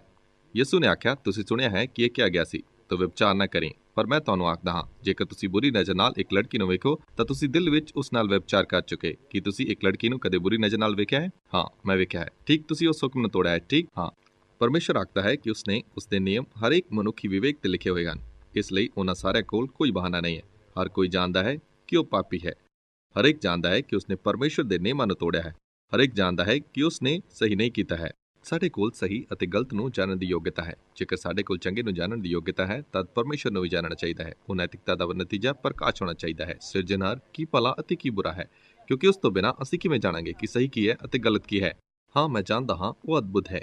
ਇਹ ਅਸਲੀਅਤ ਕਿ ਹਰੇਕ ਮਨੁੱਖ ਜਾਣਦਾ ਸਹੀ ਅਤੇ ਗਲਤ ਜਾਣਦਾ ਹੈ। ਉਹ ਸਾਨੂੰ ਪਰਮੇਸ਼ਰ ਦੇ ਚਰਿੱਤਰ ਤੇ ਸੁਭਾਅ ਬਾਰੇ ਕੀ ਦੱਸਦਾ ਹੈ? ਕੀ ਉਹ ਧਰਮੀ ਹੈ? ਜੇਕਰ ਪਰਮੇਸ਼ਰ ਨੇ ਪਵਿੱਤਰ ਦਰਜੇ ਦੇ ਆਧਾਰ ਤੇ ਨਿਆਂ ਕਰਨਾ ਹੈ ਕਿ ਤੁਸੀਂ ਦੋਸ਼ੀ ਹੋਵੋਗੇ ਜਾਂ ਨਿਰਦੋਸ਼? ਦੋਸ਼ੀ। ਇਸ ਲਈ ਜੇਕਰ ਤੁਸੀਂ ਇੱਕ ਝੂਠੇ ਅਤੇ ਇੱਕ ਚੋਰ ਹੋਣ ਦੇ ਦੋਸ਼ੀ ਹੋ, ਨਿਆਂ ਦੇ ਦਿਨ ਕੀ ਪਰਮੇਸ਼ਰ ਤੁਹਾਨੂੰ 10 ਹੁਕਮਾਂ ਦੇ ਆਧਾਰ ਤੇ ਸਵਰਗ ਜਾਂ ਨਰਕ ਵਿੱਚ ਭੇਜੇਗਾ? ਮੈਂ ਯਕੀਨਨ ਨਰਕ ਵਿੱਚ ਜਾਵਾਂਗਾ। ਕੀ ਸਾਨੂੰ ਸਰਬਸ਼ਕਤੀਮਾਨ ਨਿਆਂ ਦਾ ਸਾਹਮਣਾ ਕਰਨਾ ਹੈ? ਹਾਂ, ਯਕੀਨਨ ਅਸੀਂ ਕਰਨਾ ਹੈ। ਅਤੇ ਉਸੇ ਤਰ੍ਹਾਂ ਜੋ ਕੁਝ ਵੀ ਅਸੀਂ ਕੀਤਾ ਹੈ ਉਸ ਦੇ ਦੋਸ਼ੀ ਪਾਏ ਜਾਵਾਂਗੇ। ਵਿਵੇਕ ਮੈਨੂੰ ਦੱਸਦਾ ਹੈ ਕਿ ਕੋਈ ਹੈ ਜਿਸ ਨੂੰ ਮੈਂ ਜਵਾਬ ਦੇ ਹਾਂ। ਉਹ ਮੇਰਾ ਸਿਰਜਣਹਾਰ ਹੈ ਅਤੇ ਮੈਂ ਜਾਣਦਾ ਹਾਂ ਕਿ ਮੈਂ ਉਸ ਦੇ ਮਾਪਦੰਡਾਂ ਅਨੁਸਾਰ ਨਹੀਂ ਜੀਵਨ ਬਿਤਾਇਆ ਹੈ। ਕੀ ਤੁਸੀਂ ਕਦੇ ਪਰਮੇਸ਼ਰ ਦੇ ਨਾਮ ਲਈ ਇੱਕ ਸਰਾਪੀ ਸ਼ਬਦ ਪ੍ਰਯੋਗ ਕੀਤਾ ਹੈ, ਜਿਵੇਂ ਕਿ ਇਹ ਮੇਰੇ ਪਰਮੇਸ਼ਰ? ਹਾਂ।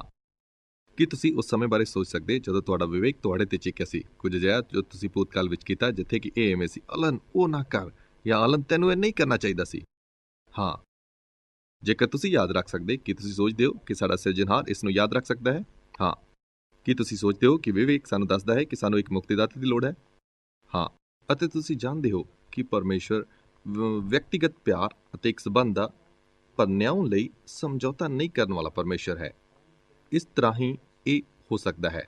ਅਸੀਂ ਉਸ ਤੋਂ ਉਸ ਦੇ ਨਿਯਮਾਂ ਨੂੰ ਬਦਲਾ ਨਹੀਂ ਸਕਦੇ ਹਾਂ। ਉਹ ਹੀ ਹੈ ਜਿਸ ਨੇ ਸਾਡੇ ਅੰਦਰ ਵਿਵੇਕ ਰੱਖਿਆ ਹੈ। ਇਹ ਸੱਚਮੁੱਚ ਪਰਮੇਸ਼ਰ ਹੈ ਜਿਸ ਦਾ ਅਸੀਂ ਆਪਣੇ ਵਿਵੇਕ ਰਾਹੀਂ ਅਨੁਭਵ ਕਰ ਰਹੇ ਹਾਂ। ਭਾਵੇਂ ਕਿ ਸ੍ਰਿਸ਼ਟੀ ਪਰਮੇਸ਼ਰ ਦੇ ਅਚੰਭਿਆਂ ਨੂੰ ਵਿਖਾਉਂਦੀ ਇੱਕ ਮਿਲੇ ਜੁਲੇ ਸੰਦੇਸ਼ ਨੂੰ ਦਿੰਦੀ ਹੈ। ਇਸ ਤਰ੍ਹਾਂ ਦੀ ਸੁੰਦਰਤਾ ਅਤੇ ਕ੍ਰਮ ਦੇ ਵਿਚਕਾਰ ਅਸੀਂ ਬਿਮਾਰੀ, ਤਬਾਹੀ ਅਤੇ ਮੌਤ ਨੂੰ ਵੇਖਦੇ ਹਾਂ। ਇਸ ਵਿੱਚ ਹੈਰਾਨੀ ਨਹੀਂ ਕਿ ਇਹ ਸਿਰਫ ਬਾਈਬਲ ਹੈ ਜੋ ਪ੍ਰਤੱਖ ਖੰਡਨ ਦੀ ਵਿਆਖਿਆ ਕਰਦੀ ਹੈ। ਆਰੰਭ ਵਿੱਚ ਪਰਮੇਸ਼ਰ ਨੇ ਸਭ ਕੁਝ ਸਿੱਧ ਬਣਾਇਆ। ਫਿਰ ਵੀ ਮਨੁੱਖ ਨੂੰ ਚੋਣ ਕਰਨ ਦੇ ਨਾਲ ਇੱਕ ਆਜ਼ਾਦ ਇੱਛਾ ਦਿੱਤੀ ਗਈ ਸੀ। ਦੁੱਖ ਨਾਲ ਉਸਨੇ ਸਿਰਜਣਹਾਰ ਵਿਰੁੱਧ ਵਿਦਰੋਹ ਕਰਨਾ ਚੁਣਿਆ। ਜਿਵੇਂ ਕਿ ਪਰਮੇਸ਼ਰ ਨੇ ਆਦਮ ਨੂੰ ਚੇਤਾਵਨੀ ਦਿੱਤੀ ਸੀ, ਪਾਪ ਦਾ ਨਤੀਜਾ ਦੁੱਖ ਅਤੇ ਮੌਤ ਹੋਈ। ਉਤਪਤ ਵਿੱਚ ਵਰਣਨ ਸਰਾਪ ਨੇ ਸਾਰੀ ਸ੍ਰਿਸ਼ਟੀ ਨੂੰ ਪ੍ਰਭਾਵਿਤ ਕੀਤਾ ਅਤੇ ਅੱਜ ਅਸੀਂ ਭਿਆਨਕ ਨਤੀਜਿਆਂ ਨੂੰ ਵੇਖਦੇ ਹਾਂ। ਫਿਰ ਵੀ ਇੱਥੇ ਖੁਸ਼ਖਬਰੀ ਹੈ। ਸਮੇਂ ਦੇ ਆਰੰਭ ਹੋਣ ਤੋਂ ਪਹਿਲਾਂ ਹੀ ਪਰਮੇਸ਼ਰ ਕੋਲ ਮਨੁੱਖ ਜਾਤੀ ਨੂੰ ਛੁਡਾਉਣ ਦੀ ਇੱਕ ਯੋਜਨਾ ਸੀ। ਕਿਉਂ ਜੋ ਪਾਪ ਦੀ ਸਜ਼ਾ ਮੌਤ ਹੈ, ਸਿਰਜਣਹਾਰ ਧਰਤੀ ਤੇ ਇੱਕ ਮਨੁੱਖ ਵਜੋਂ ਆਇਆ, ਇੱਕ ਪਾਪ ਰਹਿਤ ਜੀਵਨ ਨੂੰ ਬਿਤਾਇਆ ਅਤੇ ਸਾਡੇ ਪਾਪਾਂ ਦੀ ਸਜ਼ਾ ਦਾ ਭੁਗਤਾਨ ਕਰਨ ਲਈ ਮਰ ਗਿਆ। ਉਹ ਤਦ ਮੁਰਦਿਆਂ ਵਿੱਚੋਂ ਜੀ ਉੱਠਿਆ ਅਤੇ ਉਹ ਜਿਹੜੇ ਉਸ ਤੇ ਭਰੋਸਾ ਕਰਦੇ ਹਨ ਨੂੰ ਮਾਫੀ ਅਤੇ ਸਦੀਪਕ ਜੀਵਨ ਦਿੰਦਾ ਹੈ।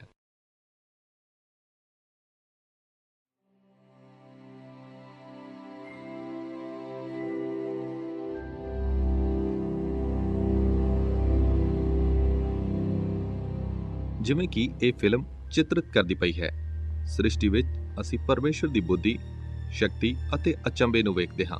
ਅਸੀਂ ਉਸ ਦੇ ਪ੍ਰਾਣੀਆਂ ਲਈ ਉਸ ਦੀ ਚਿੰਤਾ ਨੂੰ ਵੇਖਦੇ ਹਾਂ, ਪਰ ਤੁਸੀਂ ਇਸ ਨੂੰ ਬਿਨਾਂ ਜਾਣੇ ਕਿ ਕੁਝ ਗਲਤ ਹੈ ਨਹੀਂ ਵੇਖ ਸਕਦੇ ਹੋ। ਇਹ ਇਸ ਤਰ੍ਹਾਂ ਹੈ ਕਿ ਸਾਡੇ ਵਿਵੇਕ ਦੀ ਡੂੰਘਾਈ ਵਿੱਚ ਕਿਤੇ ਸਾਨੂੰ ਯਾਦ ਹੈ ਕਿ ਇੱਕ ਸਮਾਂ ਸੀ, ਇੱਕ ਸਵਰਗ ਸੀ ਅਤੇ ਇਹ ਗੁਆਚ ਗਿਆ ਹੈ। ਪਰਮੇਸ਼ਰ ਨੇ ਇੱਕ ਸੋਹਣਾ ਸੰਸਾਰ ਬਣਾਇਆ ਹੈ। ਆਦਿ ਵਿੱਚ ਇਹ ਸਿੱਧ ਸੀ, ਪਰ ਮਨੁੱਖ ਦੇ ਪਾਪ ਦੇ ਕਾਰਨ ਹੁਣ ਇਹ ਇੱਕ ਦਰਦ ਦੇ ਸੰਸਾਰ ਵਿੱਚ ਹੈ। ਇਸ ਲਈ ਅਸੀਂ ਸੁੰਦਰਤਾ ਨੂੰ ਵੇਖਦੇ ਅਤੇ ਅਸੀਂ ਦਰਦ ਨੂੰ ਵੇਖਦੇ ਅਤੇ ਅਸੀਂ ਬਦਸੂਰਤੀ ਨੂੰ ਵੇਖਦੇ ਹਾਂ। ਇਹ ਸਭ ਵਿਪਰੀਤ ਲੱਗਦਾ ਹੈ, ਪਰ ਇਹ ਸਭ ਇਸ ਲਈ ਹੈ ਕਿ ਸੰਸਾਰ ਪਾਪ ਦੁਆਰਾ ਪ੍ਰਭਾਵਿਤ ਹੈ। ਪਰਮੇਸ਼ਰ ਦੇ ਅਚੰਭਿਆਂ ਨੂੰ ਵੇਖਣਾ ਅਤੇ ਜਿਸ ਕਿਸੇ ਵੀ ਗੁਆਂਢ ਵਿੱਚ ਅਸੀਂ ਰਹਿੰਦੇ ਹਾਂ ਉਸ ਰਾਹੀਂ ਚੱਲਣਾ ਆਸਾਨ ਹੈ। ਤੁਸੀਂ ਵੇਖੋ, ਪੰਛੀ ਸਿਰ ਤੇ ਮੰਡਰਾ ਰਹੇ ਹਨ, ਫੁੱਲਾਂ ਦੀ ਸ਼ਾਨਦਾਰ ਸੁੰਦਰਤਾ, ਸੂਰਜ ਡੁੱਬਣ ਦੀ ਇੱਕ ਮਹਿਮਾ। ਫਿਰ ਵੀ ਤੁਹਾਡੇ ਵਿੱਚੋਂ ਕਈ ਪਰੇਸ਼ਾਨੀ ਵਿੱਚ ਹੋ ਸਕਦੇ ਹਨ। ਜਿਵੇਂ ਕਿ ਮੈਂ ਜੀਵ ਵਿਗਿਆਨ ਵਿੱਚ ਸਿੱਖਿਆ ਪਾਇਆ ਇੱਕ ਜਵਾਨ ਮਨੁੱਖ ਸਾਂ। ਮੈਂ ਆਪਣੇ ਆਪ ਨੂੰ ਪੁੱਛਿਆ, ਇਹ ਸਭ ਜਮਾਂਦਰੂ, ਅਪਾਹਜਾਂ, ਬਿਮਾਰੀਆਂ, ਤਬਾਹੀਆਂ, ਅੱਗ, ਹੜ੍ਹ, ਅਕਾਲ ਅਤੇ ਰੋਗਾਂ ਬਾਰੇ ਕੀ ਹੈ? ਇਹਨਾਂ ਸਭਨਾਂ ਗੱਲਾਂ ਵਿੱਚ ਪਰਮੇਸ਼ਰ ਕਿਤੇ ਹੈ? ਕਿ ਉਹ ਅਚੰਭਿਆਂ ਦਾ ਪਰਮੇਸ਼ਰ ਹੈ ਜਿਸਨੇ ਕੀਤਾ? ਬਾਈਬਲ ਬੜੀ ਸਪਸ਼ਟਤਾ ਨਾਲ ਸਾਨੂੰ ਦੱਸਦੀ ਹੈ, ਨਹੀਂ। ਅਚੰਭਿਆਂ ਦਾ ਪਰਮੇਸ਼ਰ ਉਹ ਹੈ ਜਿਸਨੇ ਸਾਰੇ ਅਚੰਭੇ ਜੋ ਅਸੀਂ ਦੇ ਨੂੰ ਰਚਿਆ, ਸੁੰਦਰਤਾ ਅਤੇ ਬਨਾਵਟ ਦਾ ਅਚੰਭਾ। ਬਦਕਿਸਮਤੀ ਨਾਲ ਮਨੁੱਖ ਨੇ ਪਰਮੇਸ਼ਰ ਵਿਰੁੱਧ ਵਿਦਰੋਹ ਕੀਤਾ, ਪਰ ਜੋ ਪਰਮੇਸ਼ਰ ਨੇ ਕੀਤਾ ਉਹ ਪੂਰਨ ਅਸਧਾਰਨ ਸੀ।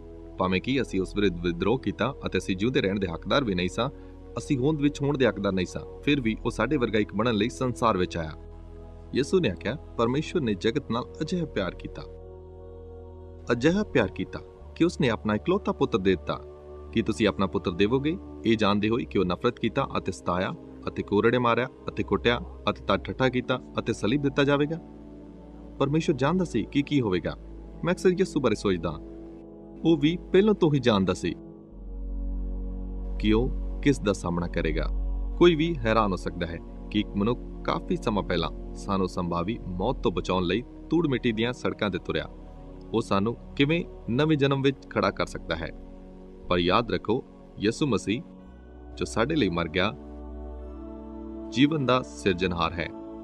ਕਿੰਨਾ ਅਦਭੁਤ ਪਰਮੇਸ਼ਰ!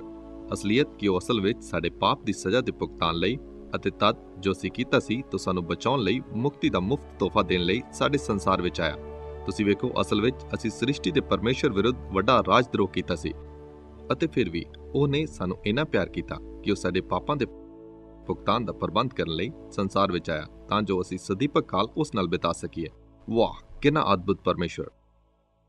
ਪਵਿੱਤਰ ਸ਼ਾਸਤਰ ਦੇ ਅਨੁਸਾਰ ਇਹ ਮਹਾਨ ਸਿਰਜਣਹਾਰ ਉਹ ਹੈ ਜਿਸ ਨੇ ਸਿਰਫ ਸਭ ਕੁਝ ਬਣਾਇਆ ਹੀ ਨਹੀਂ, ਪਰ ਉਸਨੇ ਸਾਨੂੰ ਸਾਡੇ ਪਾਪਾਂ ਤੋਂ ਵੀ ਛੁਡਾਇਆ ਹੈ। ਯਿਸੂ ਮਸੀਹ ਇਸ ਧਰਤੀ ਤੇ ਆਇਆ, ਸਾਡੇ ਸਥਾਨ ਤੇ ਇੱਕ ਸਿੱਧ ਜੀਵਨ ਨੂੰ ਬਿਤਾਇਆ, ਸਲੀਬ ਤੇ ਮਰ ਗਿਆ ਅਤੇ ਉਸ ਦਾ ਲਹੂ ਸਾਡੇ ਲਈ ਵਹਾਇਆ ਗਿਆ ਸੀ। 3 ਦਿਨਾਂ ਬਾਅਦ ਉਹ ਜੀ ਉੱਠਿਆ। ਉਹ ਅੱਜ ਵੀ ਜਿਉਂਦਾ ਹੈ, ਅਤੇ ਜੋ ਕੋਈ ਵੀ ਉਸ ਤੇ ਵਿਸ਼ਵਾਸ ਕਰਦਾ ਹੈ ਅਤੇ ਉਸ ਨੂੰ ਸਵੀਕਾਰ ਕਰਦਾ ਅਤੇ ਇਹ ਸਵੀਕਾਰ ਕਰਦਾ ਕਿ ਅਸੀਂ ਕੌਣ ਹਾਂ ਅਤੇ ਅਸੀਂ ਕੀ ਕੀਤਾ ਹੈ ਅਤੇ ਮਾਫੀ ਨੂੰ ਮੰਗਦਾ ਅਤੇ ਆਪਣੇ ਪਾਪਾਂ ਤੋਂ ਮੁੜਦਾ, ਸਿਰਜਣਹਾਰ ਨਾਲ ਸਦੀਪਕ ਕਾਲ ਲਈ ਇੱਕ ਸਬੰਧ ਵਿੱਚ ਦਾਖਲ ਹੋ ਸਕਦਾ ਹੈ। ਇਹ ਖੁਸ਼ਖਬਰੀ ਹੈ। ਸੰਭਾਵੀ ਸ੍ਰਿਸ਼ਟੀ ਦੇ ਸਾਰੇ ਪਹਿਲੂਆਂ ਵਿੱਚੋਂ ਸਭ ਤੋਂ ਅਦਭੁਤ ਇਹ ਹੈ ਕਿ ਪਰਮੇਸ਼ਰ ਸਾਨੂੰ ਇਕੱਲਾ ਨਹੀਂ ਛੱਡੇਗਾ। ਉਸਨੇ ਉਸਦੇ ਆਪਣੇ ਪੁੱਤਰ ਨੂੰ ਸਾਨੂੰ ਬਹਾਲ ਕਰਨ ਲਈ ਭੇਜਿਆ। ਅਸੀਂ ਉਸ ਦੀ ਦੂਜੀ ਆਮਦ ਦੀ ਰਾਹ ਉਡੀਕਦੇ ਹਾਂ, ਜਦੋਂ ਇੱਕ ਵਾਰ ਫੇਰ ਬਗਿਆੜ ਅਤੇ ਲੇਲਾ ਇਕੱਠੇ ਚਰਨਗੇ। ਉਹ ਮੇਰੇ ਪਵਿੱਤਰ ਪਰਬਤ ਵਿੱਚ ਨਾ ਸੱਟ ਲਾਉਣਗੇ ਅਤੇ ਨਾ ਨਾਸ ਕਰਨਗੇ, ਪਰ ਧਰਤੀ ਯਹੋਵਾ ਦੇ ਗਿਆਨ ਨਾਲ ਇਉਂ ਭਰੀ ਹੋਵੇਗੀ ਜਿਵੇਂ ਕਿ ਪਾਣੀ ਸਮੁੰਦਰ ਨੂੰ ਭਰਦਾ ਹੈ। ਇਹ ਯਸ਼ਾਇਆ ਵਿੱਚ ਅਦਭੁਤ ਭਾਗ ਹੈ। ਵਾਹ, ਪਰਮੇਸ਼ਰ ਦਾ ਛੁਡਾਉਣ ਵਾਲਾ ਪਿਆਰ! ਉਹ ਸਭਨਾਂ ਅਚੰਭਿਆਂ ਵਿੱਚੋਂ ਮਹਾਨ ਹੈ। ਸੱਚਮੁੱਚ ਸਾਡਾ ਪਰਮੇਸ਼ਰ ਅਚੰਭਿਆਂ ਦਾ ਪਰਮੇਸ਼ਰ ਹੈ, ਅਤੇ ਸਭ ਤੋਂ ਮਹਾਨ ਅਚੰਭਾ ਉਸ ਦਾ ਅਪਾਰ ਪਿਆਰ ਹੈ। ਪਵਿੱਤਰ ਸ਼ਾਸਤਰ ਵਰਣਨ ਕਰਦਾ ਹੈ ਕਿ ਪਰਮੇਸ਼ਰ ਪਿਆਰ ਹੈ, ਅਤੇ ਉਸਨੇ ਉਸ ਦੇ ਪਿਆਰ ਨੂੰ ਉਸ ਦੇ ਜੀਵਨ ਨੂੰ ਦੇਣ ਲਈ ਹੇਠਾਂ ਆਉਣ ਦੁਆਰਾ ਪ੍ਰਦਰਸ਼ਿਤ ਕੀਤਾ, ਤਾਂ ਜੋ ਅਸੀਂ ਉਸ ਨਾਲ ਸਦਾ ਲਈ ਮੇਲ ਕਰ ਸਕੀਏ। ਯਿਸੂ ਮਸੀਹ ਸਾਡਾ ਸਿਰਜਣਹਾਰ ਹੈ। ਸਲੀਬ ਤੇ ਉਸਨੇ ਸਾਡੇ ਪਾਪਾਂ ਨੂੰ ਸਹਿ ਲਿਆ ਅਤੇ ਤਦ ਮੁਰਦਿਆਂ ਵਿੱਚੋਂ ਜੀ ਉੱਠਿਆ। ਪ੍ਰਭੂ ਯਿਸੂ ਹੁਣ ਸਭਨਾਂ ਲਈ ਜੋ ਉਸ ਵੱਲ ਉਹਨਾਂ ਦੇ ਪਾਪਾਂ ਤੋਂ ਮੁੜਨਗੇ ਅਤੇ ਉਸ ਤੇ ਵਿਅਕਤੀਗਤ ਭਰੋਸਾ ਕਰਨਗੇ, ਸਦੀਪਕ ਜੀਵਨ ਦੀ ਪੇਸ਼ਕਸ਼ ਕਰਦਾ ਹੈ। ਆਪਣੇ ਵਿਸ਼ਵਾਸ ਨੂੰ ਯਿਸੂ ਮਸੀਹ ਤੇ ਰੱਖਣ ਦੁਆਰਾ ਤੁਸੀਂ ਵਿਸ਼ਵ ਦੇ ਪਰਮੇਸ਼ਰ ਨਾਲ ਇੱਕ ਸਬੰਧ ਵਿੱਚ ਦਾਖਲ ਹੋ ਸਕਦੇ, ਜੋ ਸਦੀਪਕ ਕਾਲ ਤੱਕ ਰਹੇਗਾ। ਇਹ ਉਸ ਦਾ ਮੁਫਤ ਤੋਹਫਾ ਅਤੇ ਤੁਹਾਡੇ ਲਈ ਉਸ ਦੀ ਇੱਛਾ ਹੈ। ਇਕੱਲੇ ਪਰਮੇਸ਼ਰ ਦਾ ਜੋ ਇਸ ਤਰ੍ਹਾਂ ਦੇ ਮਹਾਨ ਅਚੰਭੇ ਕਰਦਾ, ਮਹਿਮਾ, ਧੰਨਵਾਦ ਅਤੇ ਆਦਰ ਸਦਾ ਲਈ ਹੈ।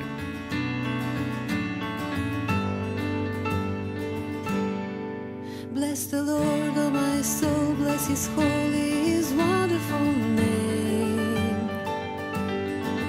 Bless the Lord, O my soul, for His love will forever remain. Your Creator is worthy of praise. Your Sustainer has poured out His grace. He poured out His mercy on those who would fear Him. He poured out His love, His forgiveness of sin.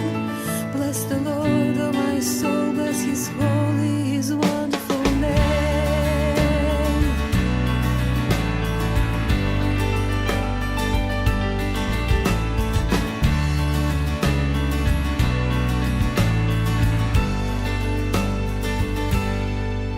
Sing to Him a new tune, sing to Him from the deep of your soul. Meditate on